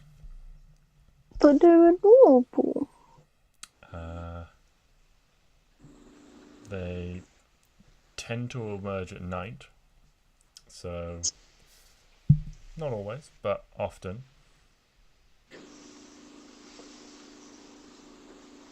Mm-hmm. Oh, sorry, didn't mean to do that. I wanted to click the eye. They are also, while more intelligent than most beasts and things, they are incredibly difficult to tame and incredibly aggressive. Would I be able to determine with that 15 whether they still fall under the category of like animal or like beast, or whether they would fall under more of a monstrous? I'll say with a 15, you'd know that they are technically monstrosities. Aww. Poor things. Oh wait, but you can talk to stuff. Oh, we could talk to an owlbear. Can Helena technically talk to it in its head? I believe it has to be able to know one language to understand you. Is owlbear not a language? No. Squawk, squawk. Roar.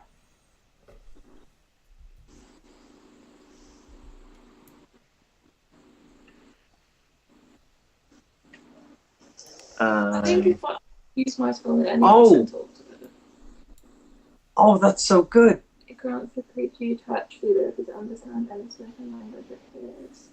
Moreover, when the target speaks, any creature that knows at least one language can hear the target. Hear the target, understand what it says. Oh, so you If I can touch it, then we can all talk to it. Oh my god.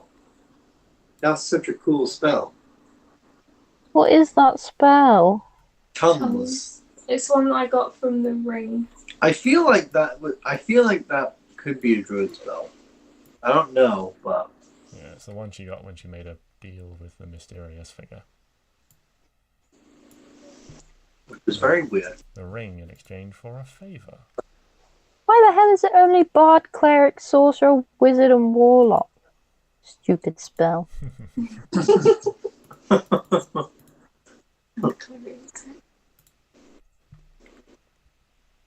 Yeah, and Clary. The Clary spell list. Fuck, okay. You guys want to talk to it?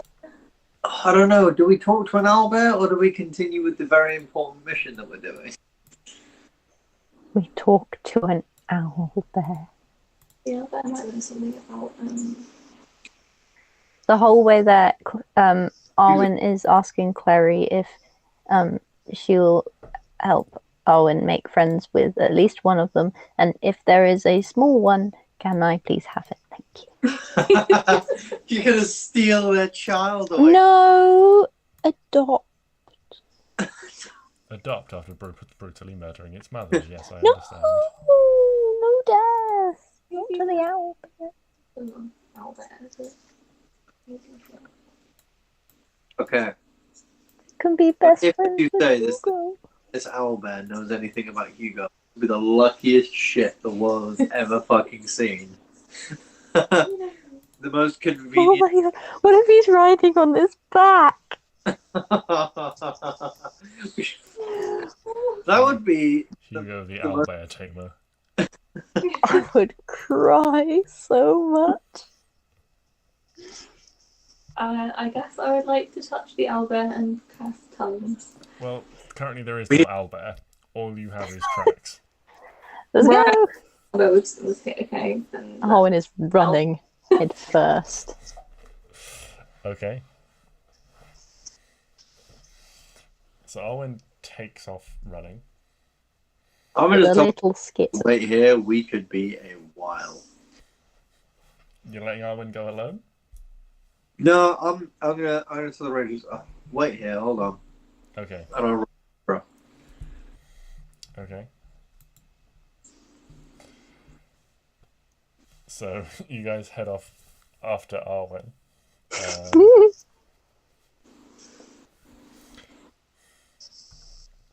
I'd like to point out if Stix was here right now, he'd be faster than Arwen sprinting off to that thing, but sadly I'm playing Piper.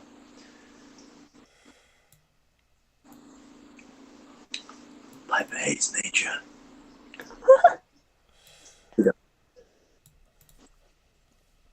So, you take her off and start following these tracks that are meandering to and fro. Suddenly, a little ways ahead, you hear roaring and snorting and bellowing, also mixed with this weird sort of like chirping undertone to it. And as you crash through the trees, you break out following one of the little valleys that as you push up the mountain. You break out and you see two owlbears rearing up on their hind legs, claws raised, slashing at each other.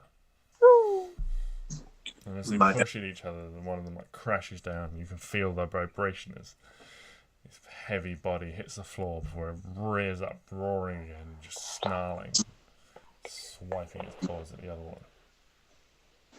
You can see arrayed behind one of them, there are 3 more, slightly smaller owlbears. They still look adult in size, they're just a little bit smaller. No baby owlbear.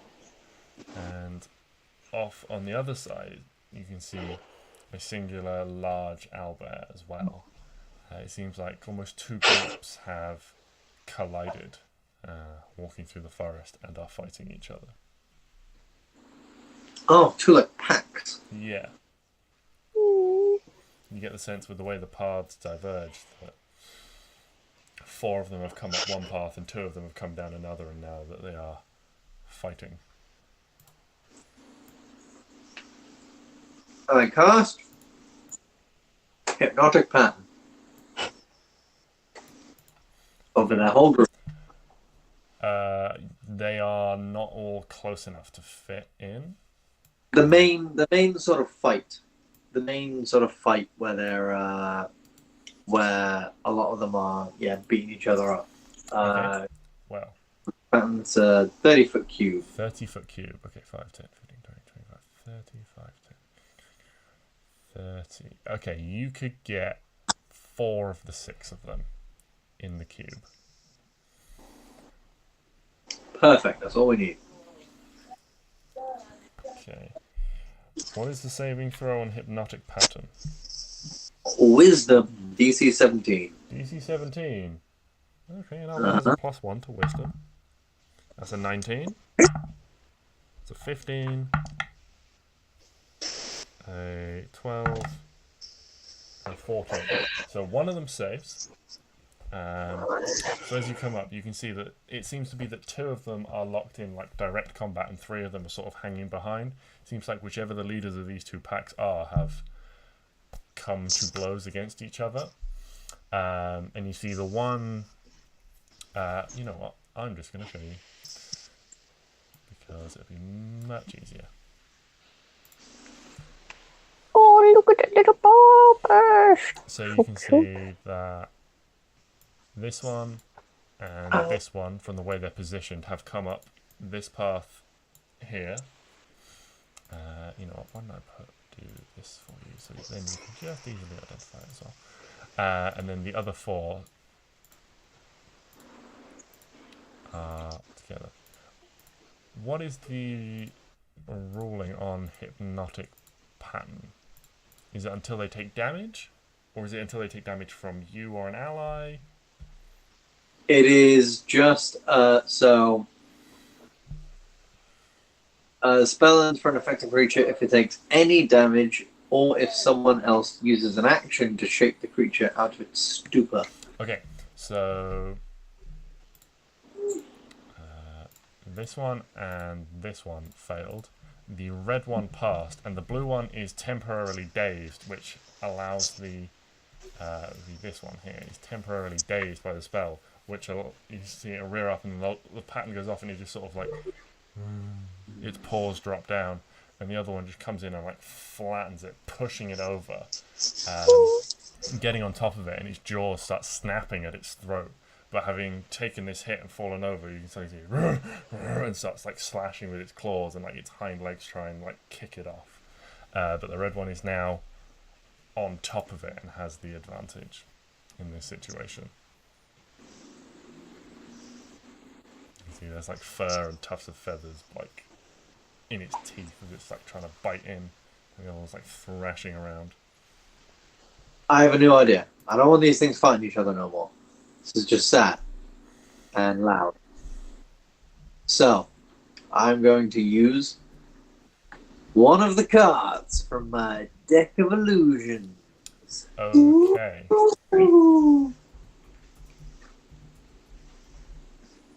Okay. So, we need to decide how we're going to do this. I think you can roll a D52. There are 34 cards in a deck. R/. No. Oh, how do you do it on Roll20? There's a... Oh, decks. Playing cards. Show. Aha, playing cards. Draw. 1 cards. What the hell are you doing? 7 of diamonds. Okay. I know there's like not as many cards. 7 of diamonds is not in there. Try again. We're going to have to figure out a better way to do this in the future, but if you can do that again, then just go for it. Okay.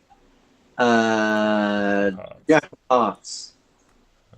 Oh shit, you can move these around. Okay.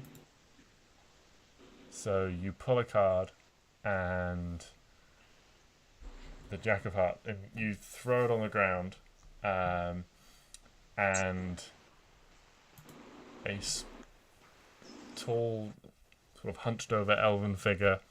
Why are you stealing the card from me? I don't know. I'm confused. A tall, like Oh, hunched no. over elven figure appears, wrapped in a like furred cloak with like winter vines with flowers on them, woven through it. They have a staff in one hand. You have summoned the Druid card. Aha! How Yes. the hell do you make this go away? I don't know.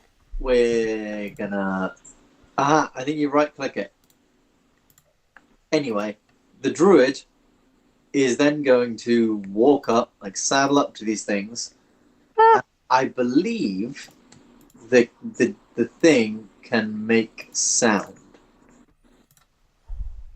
The creature appears real, appropriate size, behaves as if it was a real creature. Except they can do no harm way within 120 feet of the creature. I can use them to move it magically anywhere.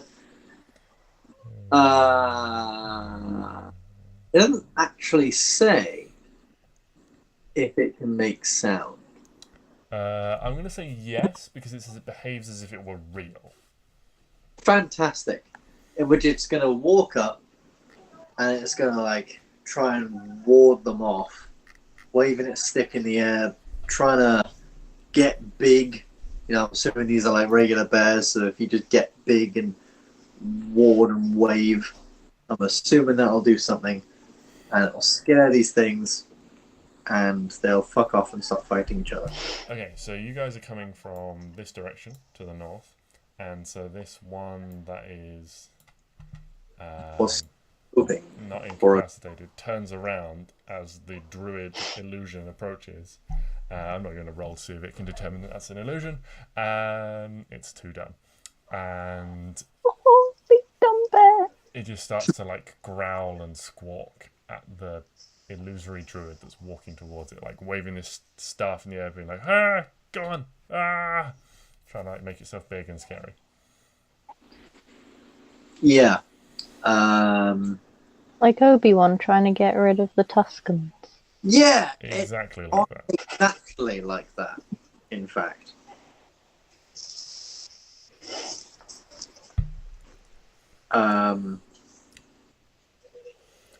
Did it work? I'm not sure what to roll for this.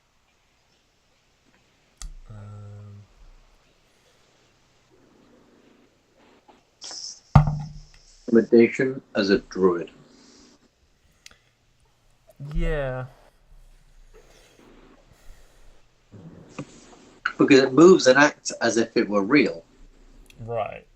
But that's as if it were real and sort of like if it was like an animal, it would act like an animal. I don't think you have control of the illusion. Like you can't be like, do this, do that once you've set it in motion, I don't think. Exactly. So if it's gone and been like,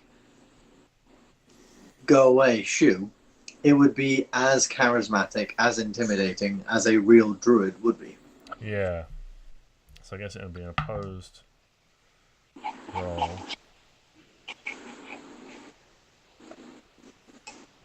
So this closest to Albert turns around and like adopts like a low, like defensive stance, like growling, and eventually the druid comes in range and the Albert just takes a swipe at it. At which point your hands just like passes straight through it. Boogity boo! What?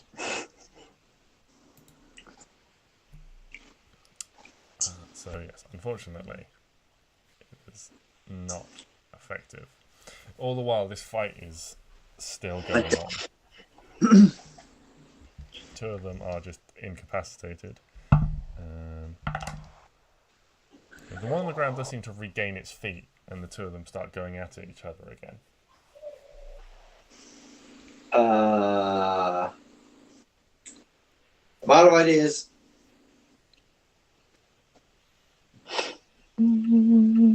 Other than... Oh no, I do have one idea. I have one more idea. I could levitate one of them. Oh, yes! All kinds of yes. How many times? Oh, Just fumbling around in the air, like levitating like... I can levitate at will. Yeah. What is the range on levitate? Oh my god. Okay. 60 feet. 60 feet. Okay. Is the red one on top of the blue one? They're now sort of back to equal. Okay. However, as you approach, this would be Helena, wouldn't it? Yeah. As you approach Helena. Woo. You're there at the top of the map. Again, this closest one does clock you approaching and growls in your direction.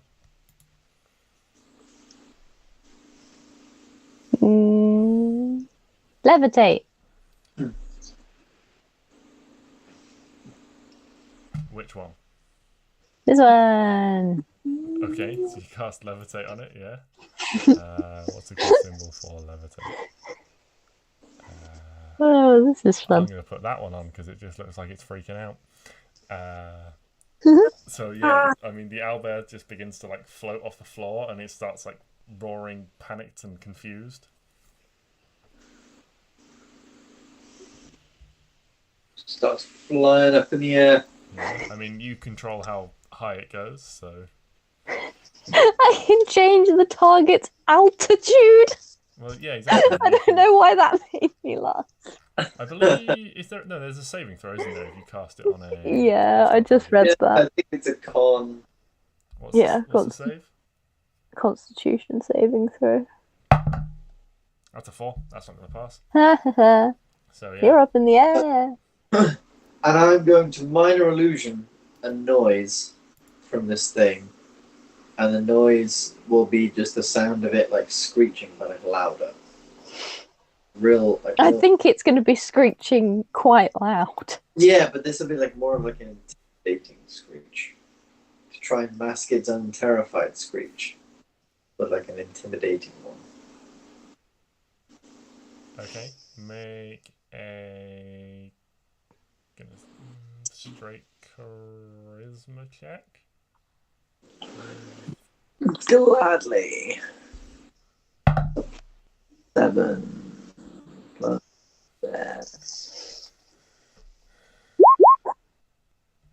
18. Yeah, so there is this terrifying, intimidating noise, and you see all of the remaining conscious owlbears like pause for a minute and look around.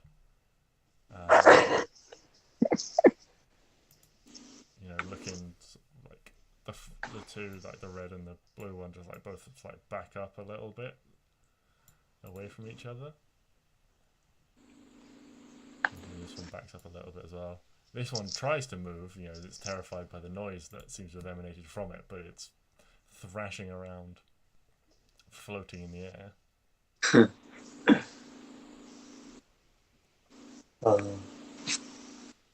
Well, that's fantastic.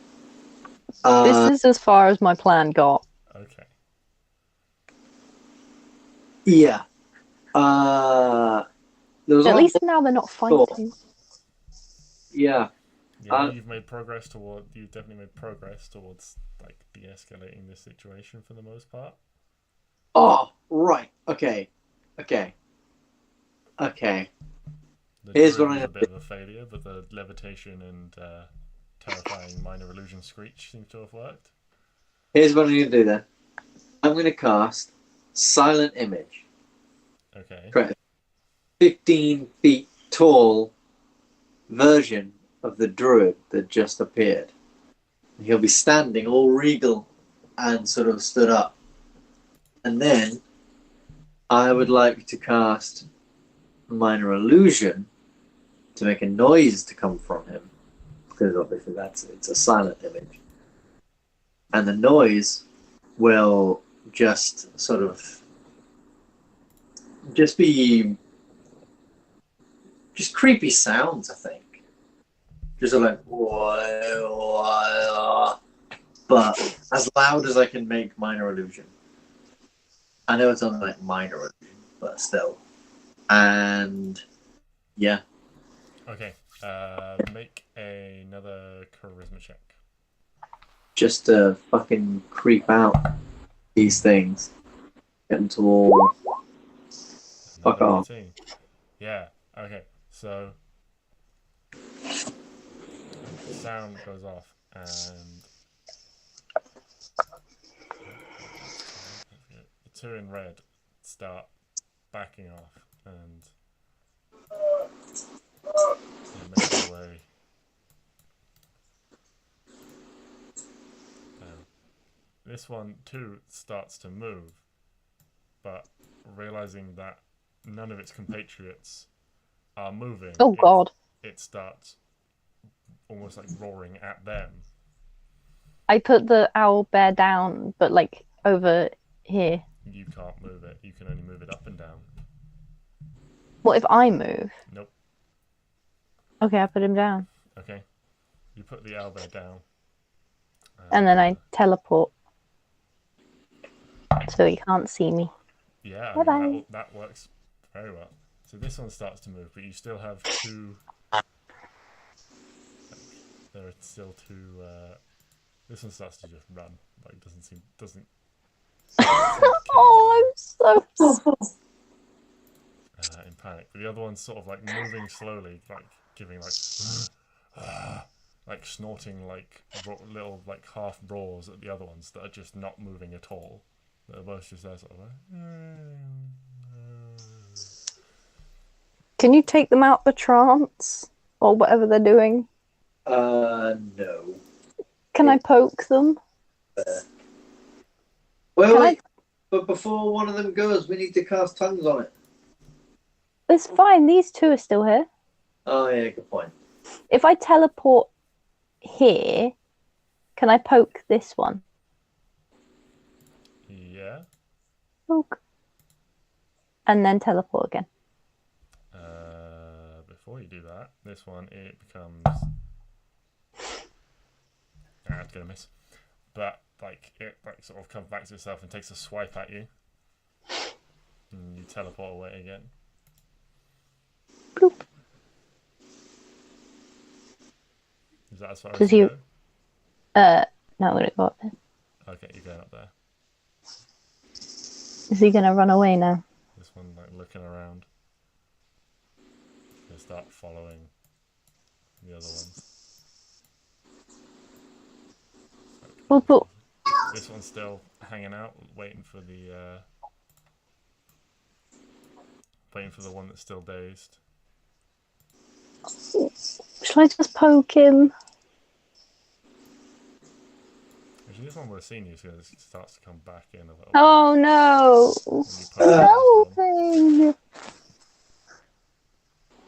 Shit.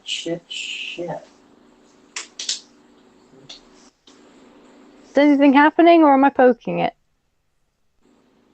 Yeah, I thought it I mean, was. if you wait a minute, then Has it not been a minute? Shit. no, this all happened like really quickly in like 30 seconds.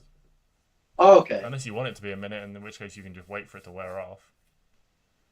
No, I'm here with my big druid thing going. Yeah, so a minute passes. This one comes out of its thing, like sort of like looks around and starts to run towards the other ones. At which point this one starts to now this one starts to move, it starts to run as well, and they both start running. Wait, do you still have that one floating in the air? No, I let him go. Oh shit! They're running away. We can't. I just asked, was there anything else before I poke it? Yeah, I thought. Right, okay. This has been a terrible endeavor. I asked. You did ask. To be fair, I got confused because I thought, is there anything else before you poke it and we try tongues? Helena doesn't have tongues. I know Helena doesn't have tongues. Clary has tongues. I was assuming. Clary's was the one that needed to poke it. Oh dear lord. They're I'm assuming they've run off. gone. They're gone now. So that was a first level and a third level spell slot. I'm proud of myself. I have used 2 You know what? of my teleports. I believe it was 3. Yeah, possibly. I couldn't remember if it was 2 or 3. That's good. We killed a dragon the other day. Walked up, cast levitate, teleported away. You walked up. I didn't teleport away after I cast levitate. Oh, there's probably only 2. I only cast teleport when I was putting him down because I didn't want to get eaten by it coming back to me. Right. So you've used 2 teleports. Yeah. So, at this point, with the distance that Arwen ran through the forest and the time that this has taken and the time it'll take you to get back, about sort of half an hour to 40 minutes has gone by. You get back and find the rangers have just set up a little camp. They've got some food on the go. You see one of them has shot down a couple of birds in your absence. Good Alright, Lord.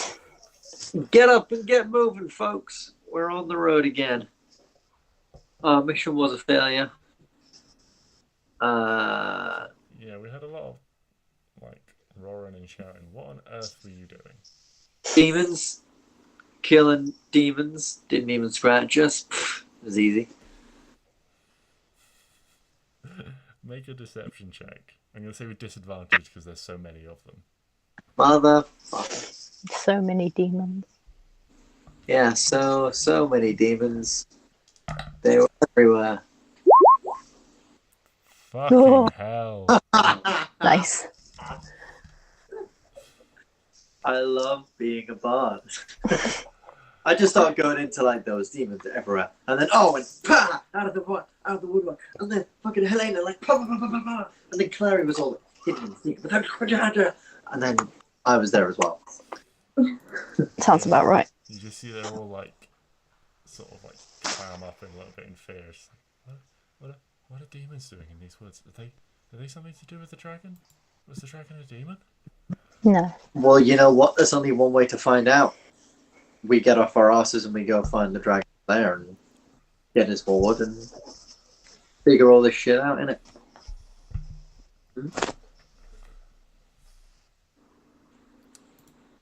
So, you guys carry on walking. Can we have one last survival check for whoever's leading?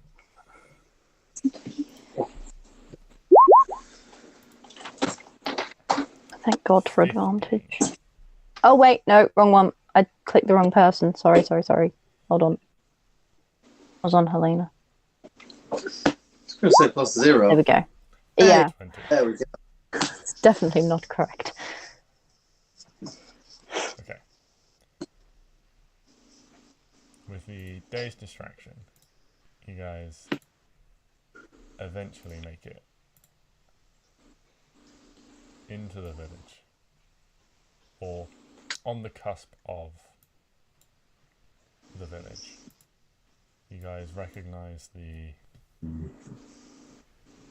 terrain. You start to notice familiar landmarks. There's a sense of trepidation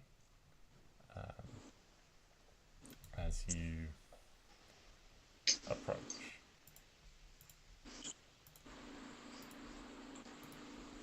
It's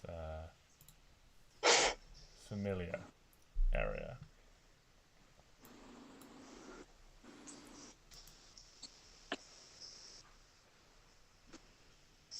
The sun is starting to go down, and this almost unnatural chill just creeps up the spines of Arwen, Klari and Neo and Piper, as you guys have been here before. You know what to expect, and it's emotionally difficult to come back to a place like this. I died here.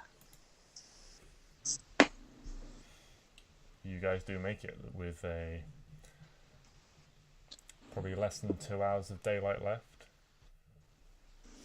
You can arrive at the village if you choose to, otherwise you can... Well, yeah. You arrive on the outskirts, and through the trees you can see the first signs of the few huts that are there. Okay, I would like to turn myself into a fucking massive, like, orc. Like a huge dude. Huge orcish guy. Okay. And then... Actually, hold on. How long does polymorph last? Because I'm thinking like a dragon's head's going to be pretty big and pretty hard to carry. Right, okay. I'm going to I'm instead going to polymorph myself before we go in. So whenever we decide to go in, I'm going to say, okay, I think we need to set a statement. A statement of, do not fuck with us. Fuck off.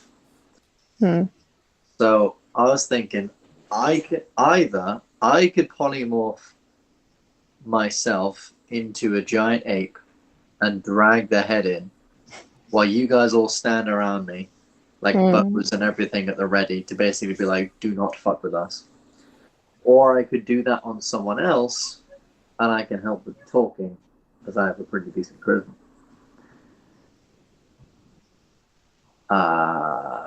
Either or.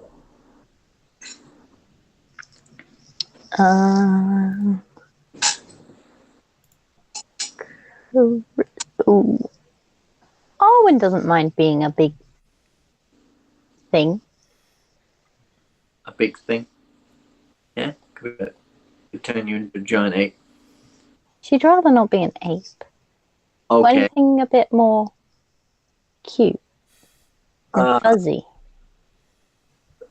I don't know, like a big bear. Yes. Yes, like a big Yes. that's Yep. dragging this head. I guess that would work. What bears? I think brown bears are the biggest bears. So the biggest, baddest bears of them all. So I would assume that's what I could go for. Yes, a brown bear. Went into a cave bear. Ooh, I want to be a cave bear. I think they're a higher CR than brown bear. Brown bear's only one. Yeah, so cave bears are basically polar bears, but they have dark vision.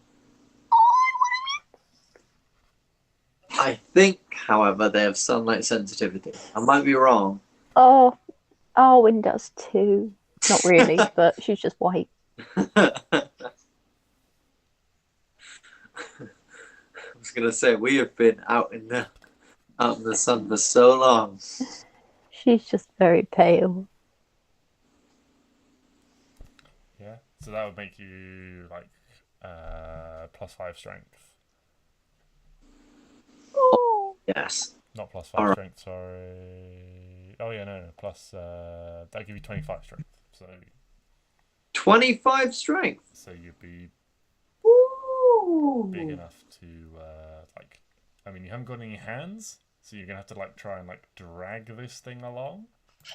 But as a with a +7 like strength, then like as a caper, then yeah, you could drag this thing like around. Yeah.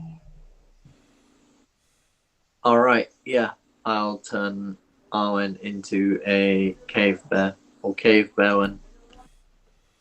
Okay, Very different from normal bear ones. you cast cave bear one. You cast polymorph. That one I- becomes a cave bear. Cave- Rawr. Rawr. Right. Now, let's get a move on. Take the dragon head out of the necklace. I bounce into a orcish dude, big fucking huge orc guy. Clary's looking tough. Neo looking nasty. Helena's there.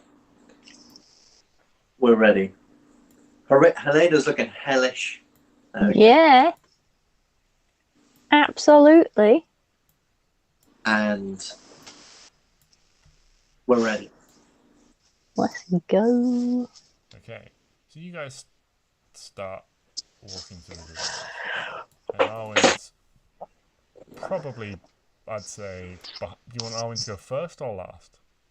I think rolling out the head would really make a statement if it was the first thing they see. Yeah.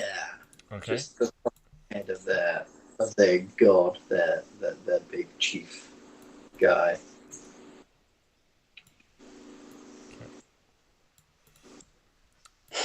So you guys make your way through the village, and it's oddly quiet. The first couple of huts you pass don't have anyone in them. They're cold, there's no fire inside.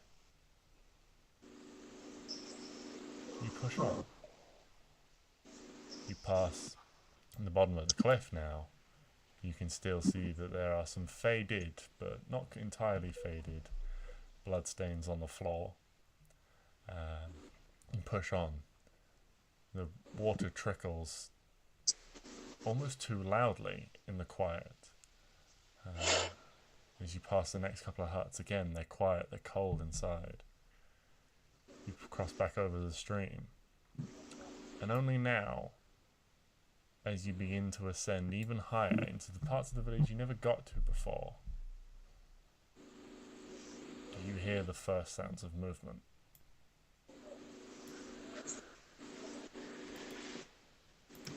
And you see the first draconian walking around.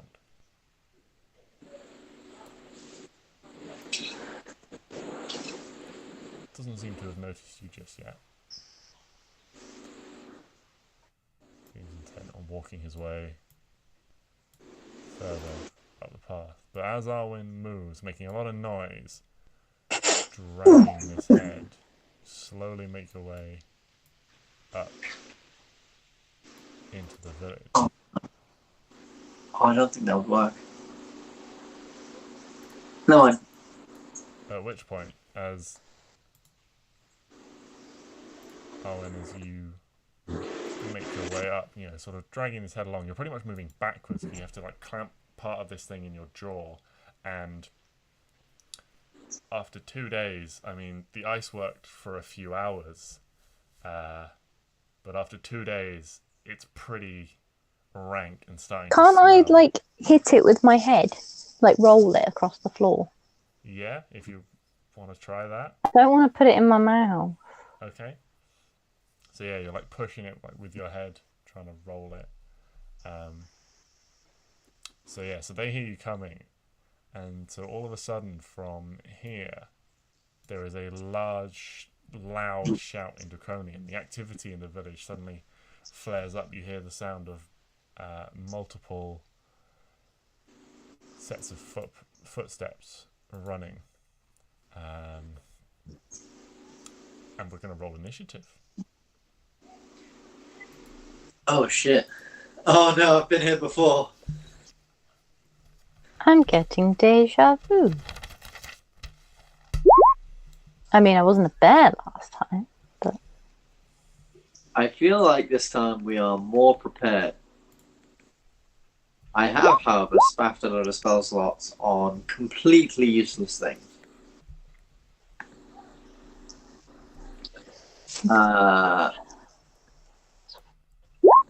Initiative. Does anyone have a stat thing for a cave bear? I believe. Also, is it like wild shape? No. If I die as a cave bear, do I die? No. No. You go back to Arwen. And yeah. You have the mental statistics of a cave bear, not Arwen.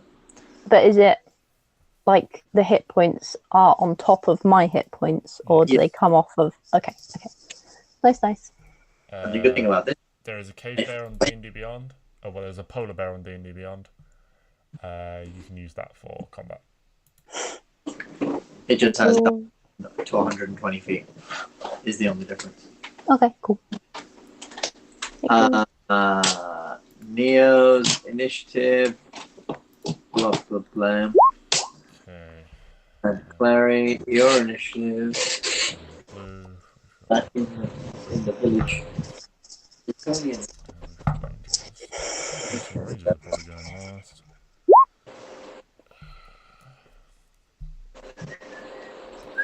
Right, where are my draconians? What book are you in, my lovelies? Time to murder some more players. Don't be so mean. I put it straight away. because I've said I've been to this page so often. What are you guys?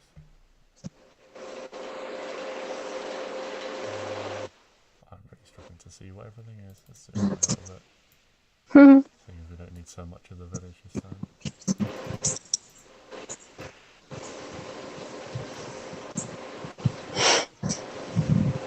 Okay, so...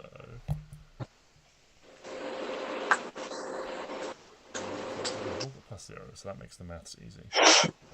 Right. Okay, so we got Piper first again.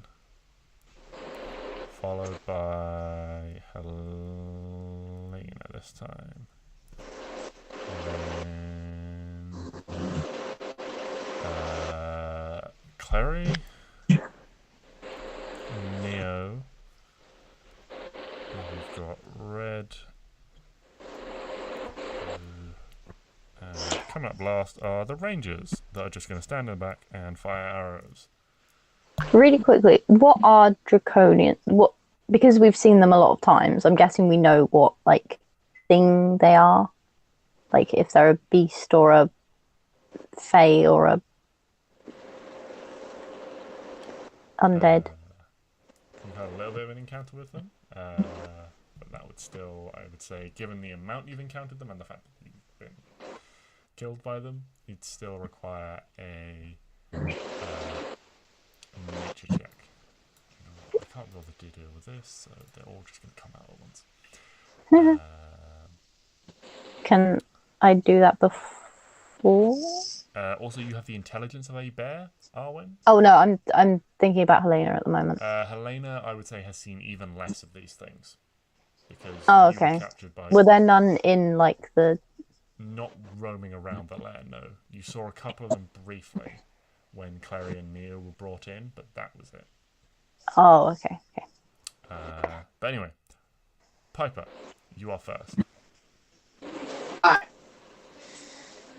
I'm going to. I'm a big burly orc man. What do big burly orc men do? 5, 10, 15, 20. I'll go like here. Mm-hmm. And then I will look to the group and I'll say, "Behold, your god dead by our hands."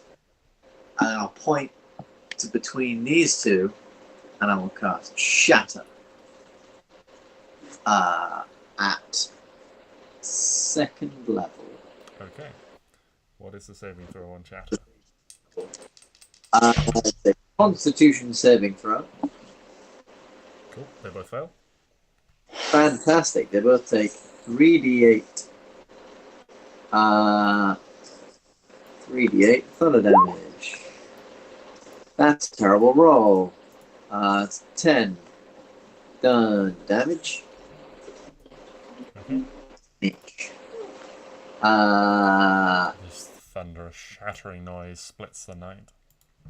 Also, all non-magical objects that aren't being want to carry take the damage as well. Okay, yeah, you see like part of the wall where you cast a spell is just exploded, and it's just this dry stone wall, and part of the side of the hut is blown away. Yeah, and that will be. Actually, I will then give Bardic Inspiration to Bearman. Okay. Helene.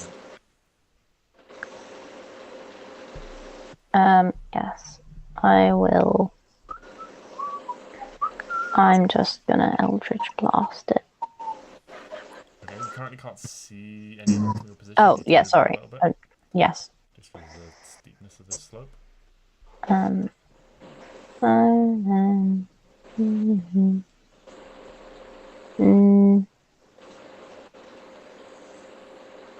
If I go here, That's on the side. You need to move. if I go here. Yes, you need to be there. Excellent. Okay, Eldritch. I'm gonna go first one, this one, second one, this one. Okay. Kapow. Yeah, that definitely hits. Excellent. Kapow.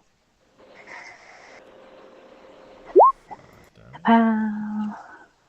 Yeah, that also hits. Why are you rolling with advantage? I don't know. Sorry. Okay, do those both again as flat rolls. I mean, wouldn't it just take the Actually, first even at disadvantage, one? you hit on all of them, so just take all the Yeah. So Aha! I seek a bit so success. this one takes 5 damage, you said? Or are you doing both at the same target? This one's 5, and then this one's 8. Okay. 5 and 8. Yeah, so both looking severely hurt. These are like these three right immediately in front of you. You can see are the sort of common soldier ones. They're a little bit weaker and a little bit less armoured, but yeah, so both of them are looking severely hurt now. Klari. Yes.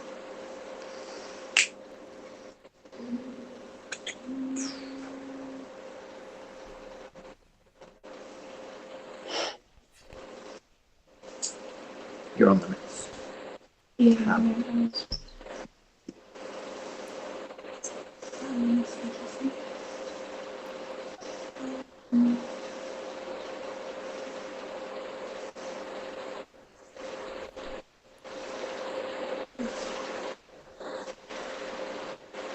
How high up is this? It's quite steep, so it sort of ranges between 10 and 15 feet. It's quite a steep little incline, this bit. So if you want to climb up, depending on which bit you climb, then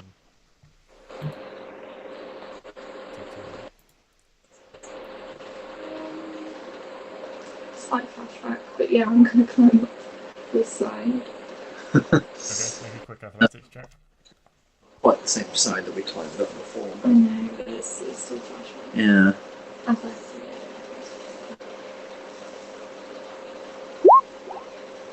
Yeah, 16. So yeah, you make it up just fine. It costs you, the same. So it costs you climbing is double movement. So where are you trying to climb up to? Sort of here. Here. Okay. Yeah, so that would be 30 feet of your movement to climb up there.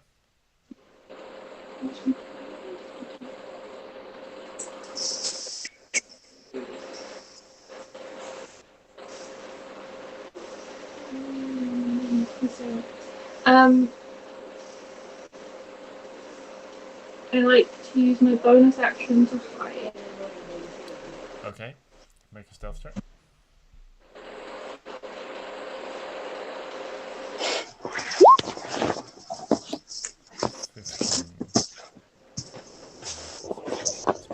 Okay, yeah, so you climb up and you try and use this movement while you're climbing to you emerge partially in and behind this bush so they don't see you coming.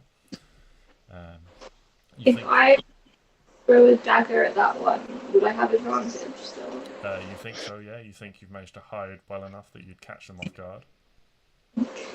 Okay. Then I'm gonna throw my dagger. Okay.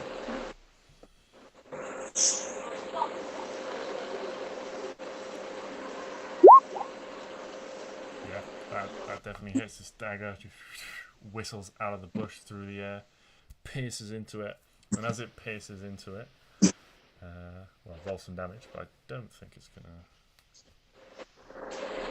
So it's 15 damage. As that pierces in, you see the familiar death throes as it hits 0 hit points.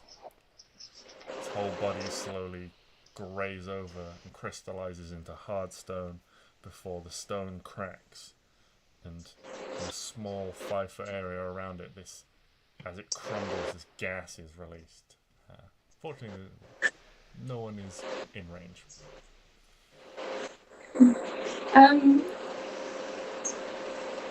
Yeah, that's okay. I just realised I've forgotten Arwen on the initiative. How rude. Yes. So, Arwen, you can go in the initiative now, which I believe Klari also rolled a 14, so I'll say as a builder, slightly slower to react. Can I see this one? No, he's currently inside, behind closed doors. You're also down a little bit because of the slope. But you're quite tall as a bear, so you can see up the slope. I'm gonna hit this one. Go for it. 21. Yeah, that'll hit. Excellent. Again, this is the sort of more lightly armoured foot soldier. 9. 9 damage. Okay. And I get 2 attacks. Yep. Yeah, that hits as well. Again, your claw, the sort of lightly armoured ones are no match. They move quite slowly for your claws, just tearing into them. 7, 8, 9, 10, 12. 12. Oh, yeah, so you rush up as this bear and Can I move away? claw into it, and this thing is like taken off guard with how quickly you move, and it's like almost forced to its knees as you bite and claw at it, like trying to like pull out its sword still, like fend itself off, but it's heavily wounded. Not dead yet, but heavily wounded. Okay, I'll stay. And now is Neo's turn. So he will go 5, 10, 15, 20, 20, and what will he do? He can't see Klari. He will cast haste on Piper and say, and give the warning to watch out, these things explode when killed. Oh boy. Piper's excited. So you now have haste on. Fucking yeah. So Neo's missing a bunch of hit points. Did no one long rest him? No, no one did long rest him. I'll sort that out. I got it. Okay. And then just I'll knock off 1 3rd level spell slot for him. Okay. Red. Let's go. One of them is dead. The other one is going to take a slash against Arwen. That's going to be a 15 and a 21, is it? Yes. You take 7 damage. 7 piercing. He finally gets his sword out and makes like 2 like quick like jabs against you, like trying to like force your snout back and like piercing your flesh. This one is gonna go 10, 15, 20, 25 feet, and he is going to cast Stinking Cloud on you Nice. guys. Oh, lovely. So,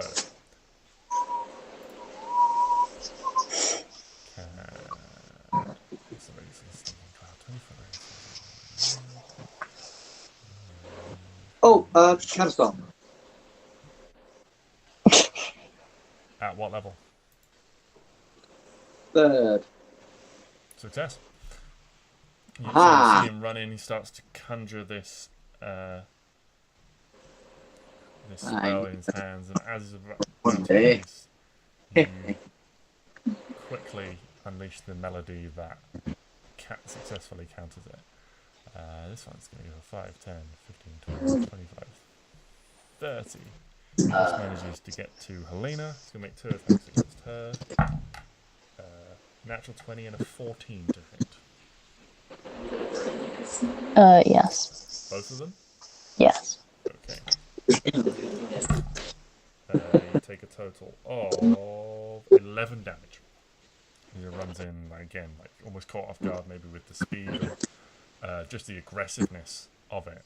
Even so heavily injured, just the aggressiveness, bull rushing at you. It's these 2 swipes and raise your arms to defend you, sort of blocking off the worst of the blow. You still manage to land this nasty cut in your forearm. Blue. Come on. 5, 15, 20, 25. Bear, they're not bright, and the bear is right there. So make 2 strikes against you with advantage. Oh shit. 21 on the first one, and a 15 on the second one. Oh wait, I've just realised something. Yeah, both of those. Okay.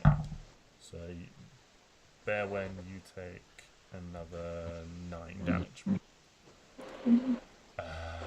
This one's going to come out 5, 10, 15, 20, 25. This response is going to go 5, 10, 15, 20, 25, Oh. 6,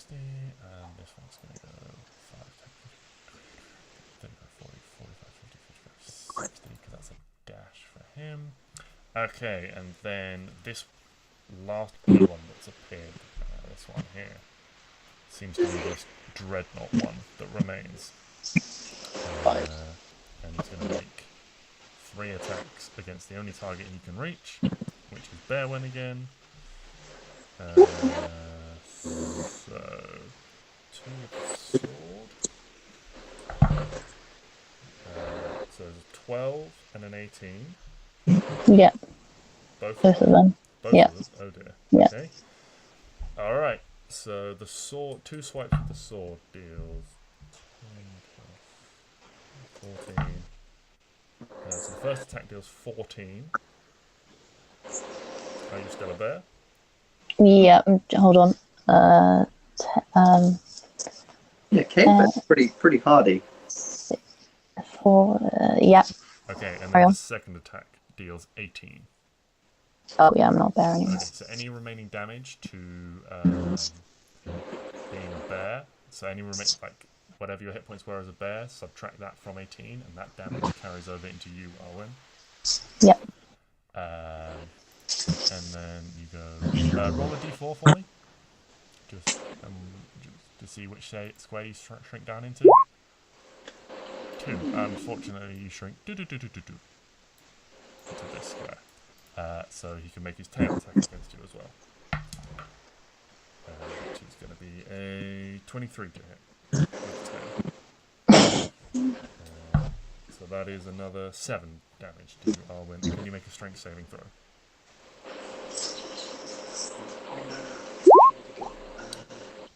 You are also knocked prone. Excellent. Okay. Now the ranger's turn. I'm going to make 3 attacks. Well, I'll make so 2 of them hit. So you see, again, they're hanging back a little bit, but they like push up and fire these arrows.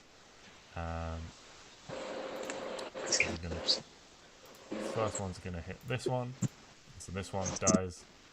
And then this one takes some damage. There's a couple of arrows. This one here takes a couple of damage. There's a couple of arrows to strike it. Everyone up for doing one more round of combat? Yes, because I've already fun plan. Okay, we'll do one more round of combat before we end the session. And then I have some good news for you guys at the end of this session. Is it Hugo? He flies in. I can neither confirm or deny at this point. Piper, what is your fun plan? You're at the top of the initiative. Oh boy, I'm just letting Chantel copy something into Green Flame Blade a minute because she's realised something is off about the spell and we're using a laptop. Describe to me your plan. Rate it in beautiful detail. So, seeing all these fucks gathering round, yeah, remembering what they did to me and my peeps, and me suddenly hasted, comes to my own time, sort of slows down, so I speed up, pull out the scimitars, spin them in hand. I will cast Steel Wind Strike. Now, very conveniently, they're all lined the fuck up for me. So,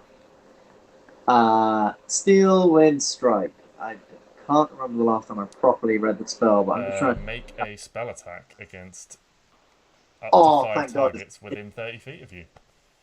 Yes, it's a spell attack. So, and the thing is, it's within 30 feet of me. Is it within 30 feet of me casting the spell? Yes. Or 30 feet of me? Okay, so in which case I'll move here so that I can actually get hit all 4 of them. Yeah. Yep, and then I'll make melee spell attacks. So each of these has +2. Because I'm going to be using my charisma, but because I'm a bard, I get +2 from things. So just it's +2. Trust me. That's 19. Who's that against? That is against the red one here. Yeah, that'll hit. Do you want to roll your hits first, and then we'll roll damage? Yeah. Okay. So 3 more. Yeah. 19. 27 against blue. Yeah, against the first blue one. And then the dreadnought. 16 That against the just hits the dreadnought. And then the mage guy, Mage 16. just hits the dreadnought. Just hits the mage as well. Fuck yes. So roll okay. 60-10 4 times for each target. So the first one. 10. So the first one deals 26 damage. Okay. Helena, can you make a Constitution saving throw? Oh, fuck it. I apologize, I'm wrong, but yes, I'm going to be killing them all. That's a pass, so you're fine. Excellent. It is Selena. Against the second blue one, 36 Can you make damage. a Constitution saving throw? That's That's a pass. fine. Against the dreadnought, 43 damage. Holy shit! That's a good roll. Okay. I'm assuming he's not dead. He's not dead. And then final one, 42 damage. Cool. And I can end up within 5 feet of anyone I attack, right? Correct. So I'm going to end up here.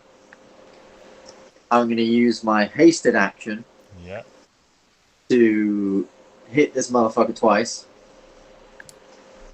You only get one attack as a hasted action. Unless you have something. I do. So that misses. That However, attack will miss. I have a bonus attack Yeah. because of 2-weapon fighting. Yeah, you can make an offhand attack as a bonus attack. And actually, I'm going to be smarter about this because I think I have 5 feet of movement left. So you're here. hasted, so your movement speed is doubled. Oh, fuck yes. You've only moved from here to here. Yeah. So you've only moved about 15 feet. So this with advantage, unnatural 20. That hits. So that's that. And and I'm going to use for the first fucking time one of my blade flourishes. So I'll expend a point of bardic inspiration. Blade flourish. For some reason it won't open. It's because I never wrote anything down. Why did I write anything down? You don't have the. Do you have a fighting? Do you have the 2-weapon fighting style? Yes, I do. Okay, so that is the full 10 damage. So 1 second. Just seeing what my. How did you get that? Is that your bard thing? You get a fighting style as well. Yeah, swords college bards can either get defense or no, they either get dueling or 2-weapon fighting. Yeah. Okay. Yeah, so that's a full 10 damage. So I fucking rock, yo. And I'm going to be using defensive flourish.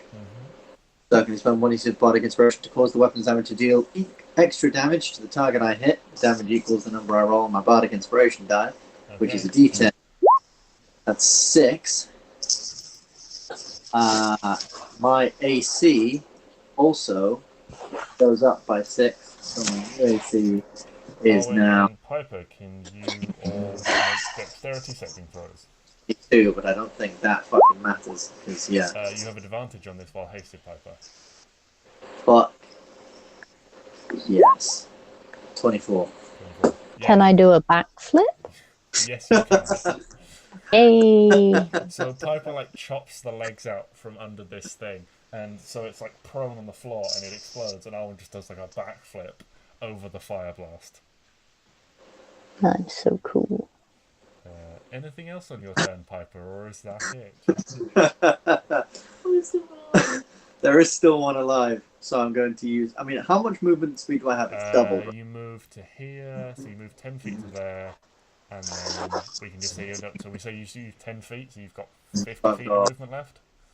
5, 10, 15, 20, 25, 30, 35, 40, 45, 50, and I'm just going to stare this motherfucker down, sort of careening around the corner, trying to be as intimidating as possible with my big scary orc dude carrying 2 scimitars covered in blood. Okay. I'm very pissed off. And also so happy that worked. Yeah. Helena, what are you up to?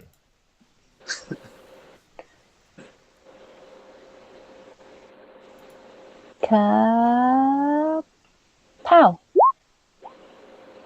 Just hits.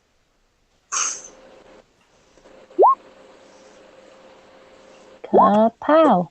Definitely hits. 18 damage. Yeah, so this one, as it runs around and like sees Piper, eyes fixed on him, just like starts charging towards. Just these two beams hit it in the chest, and it something like staggers, but gets back to his feet and continues rushing. Anything else on your turn? Any bonus actions? No, I'm good. Okay, Klari. He's coming on you then.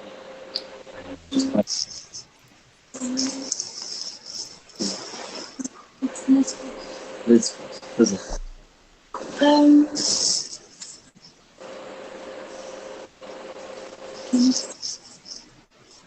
Could I potentially hide behind Piper?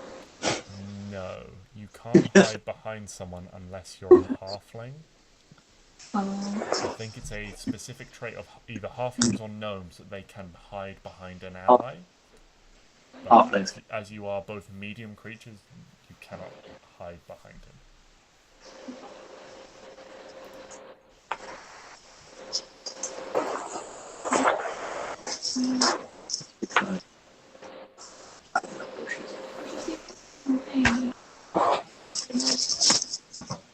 Throw it over me. Throw it round me.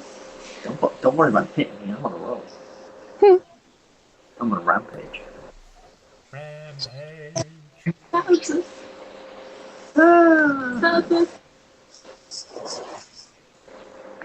Little brown thing. Clary will hide. She will hide. You will hide. I think that's like a roll. You're going too far away now. No. If I were hidden in this bush here, would I have a clear shot without hitting Piper? If you were here, Yeah. you'd get potentially a little bit of cover from Piper. No, but would I be able to hit them? Yeah. You'd have a line of sight that you could throw a spell or a weapon through. Okay. No. Is that? 5, 10, 15, 20, 25. Wait. No, you fucked that up there because you were down there. 5, 10, 15, 20, 25, 30, 35, 40. Into the bushes. In the bush. Bonus action 5. Okay, roll a stealth check. I don't think you can physically fail this unless you roll a 1. Nope, you're absolutely fine. You see shadow moves and the bush very slightly rustles, but it just looks like the breeze. It's 30 feet away, would I still have advantage? I believe the throwing range on your daggers is 20 feet, so no, technically. It'll be a straight roll. But, I don't get sneak attack. We'll just get sneak attack.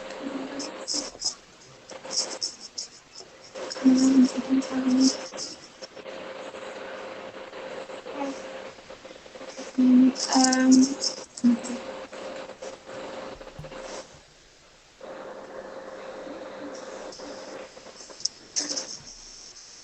2060. Okay. I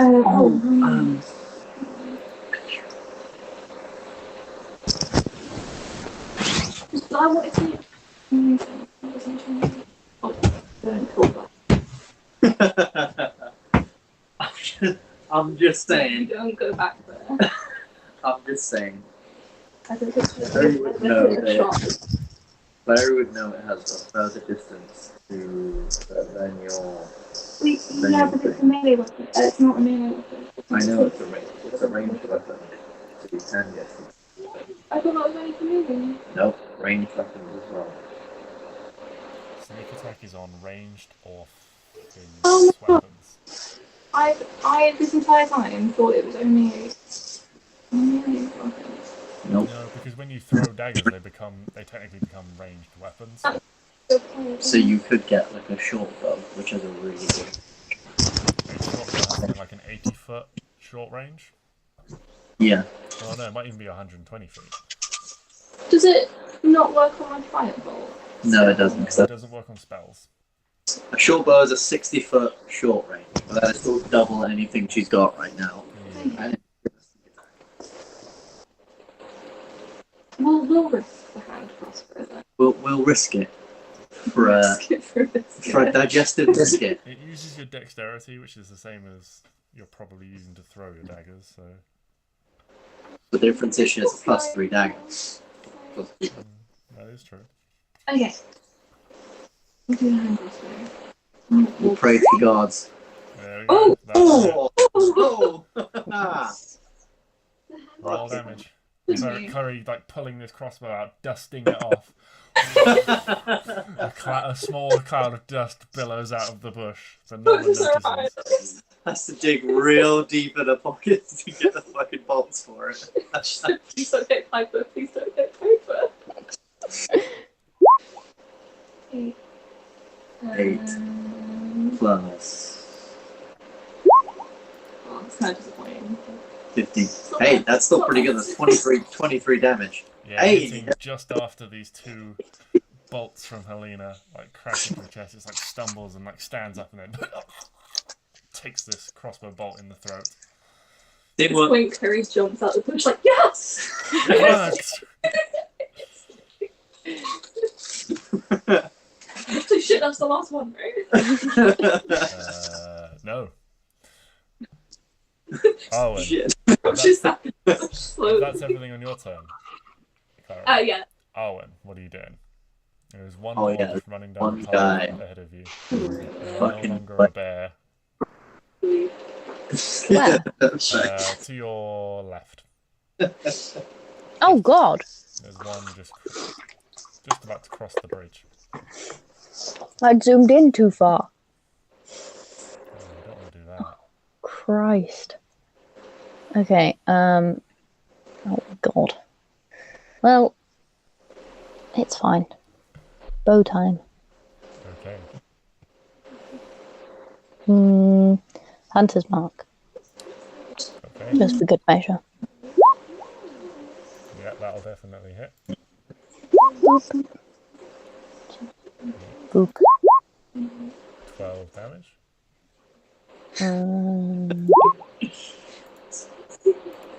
That also hits. Boop. Boop. Boop. Are you using the +3 arrows here or your normal arrows?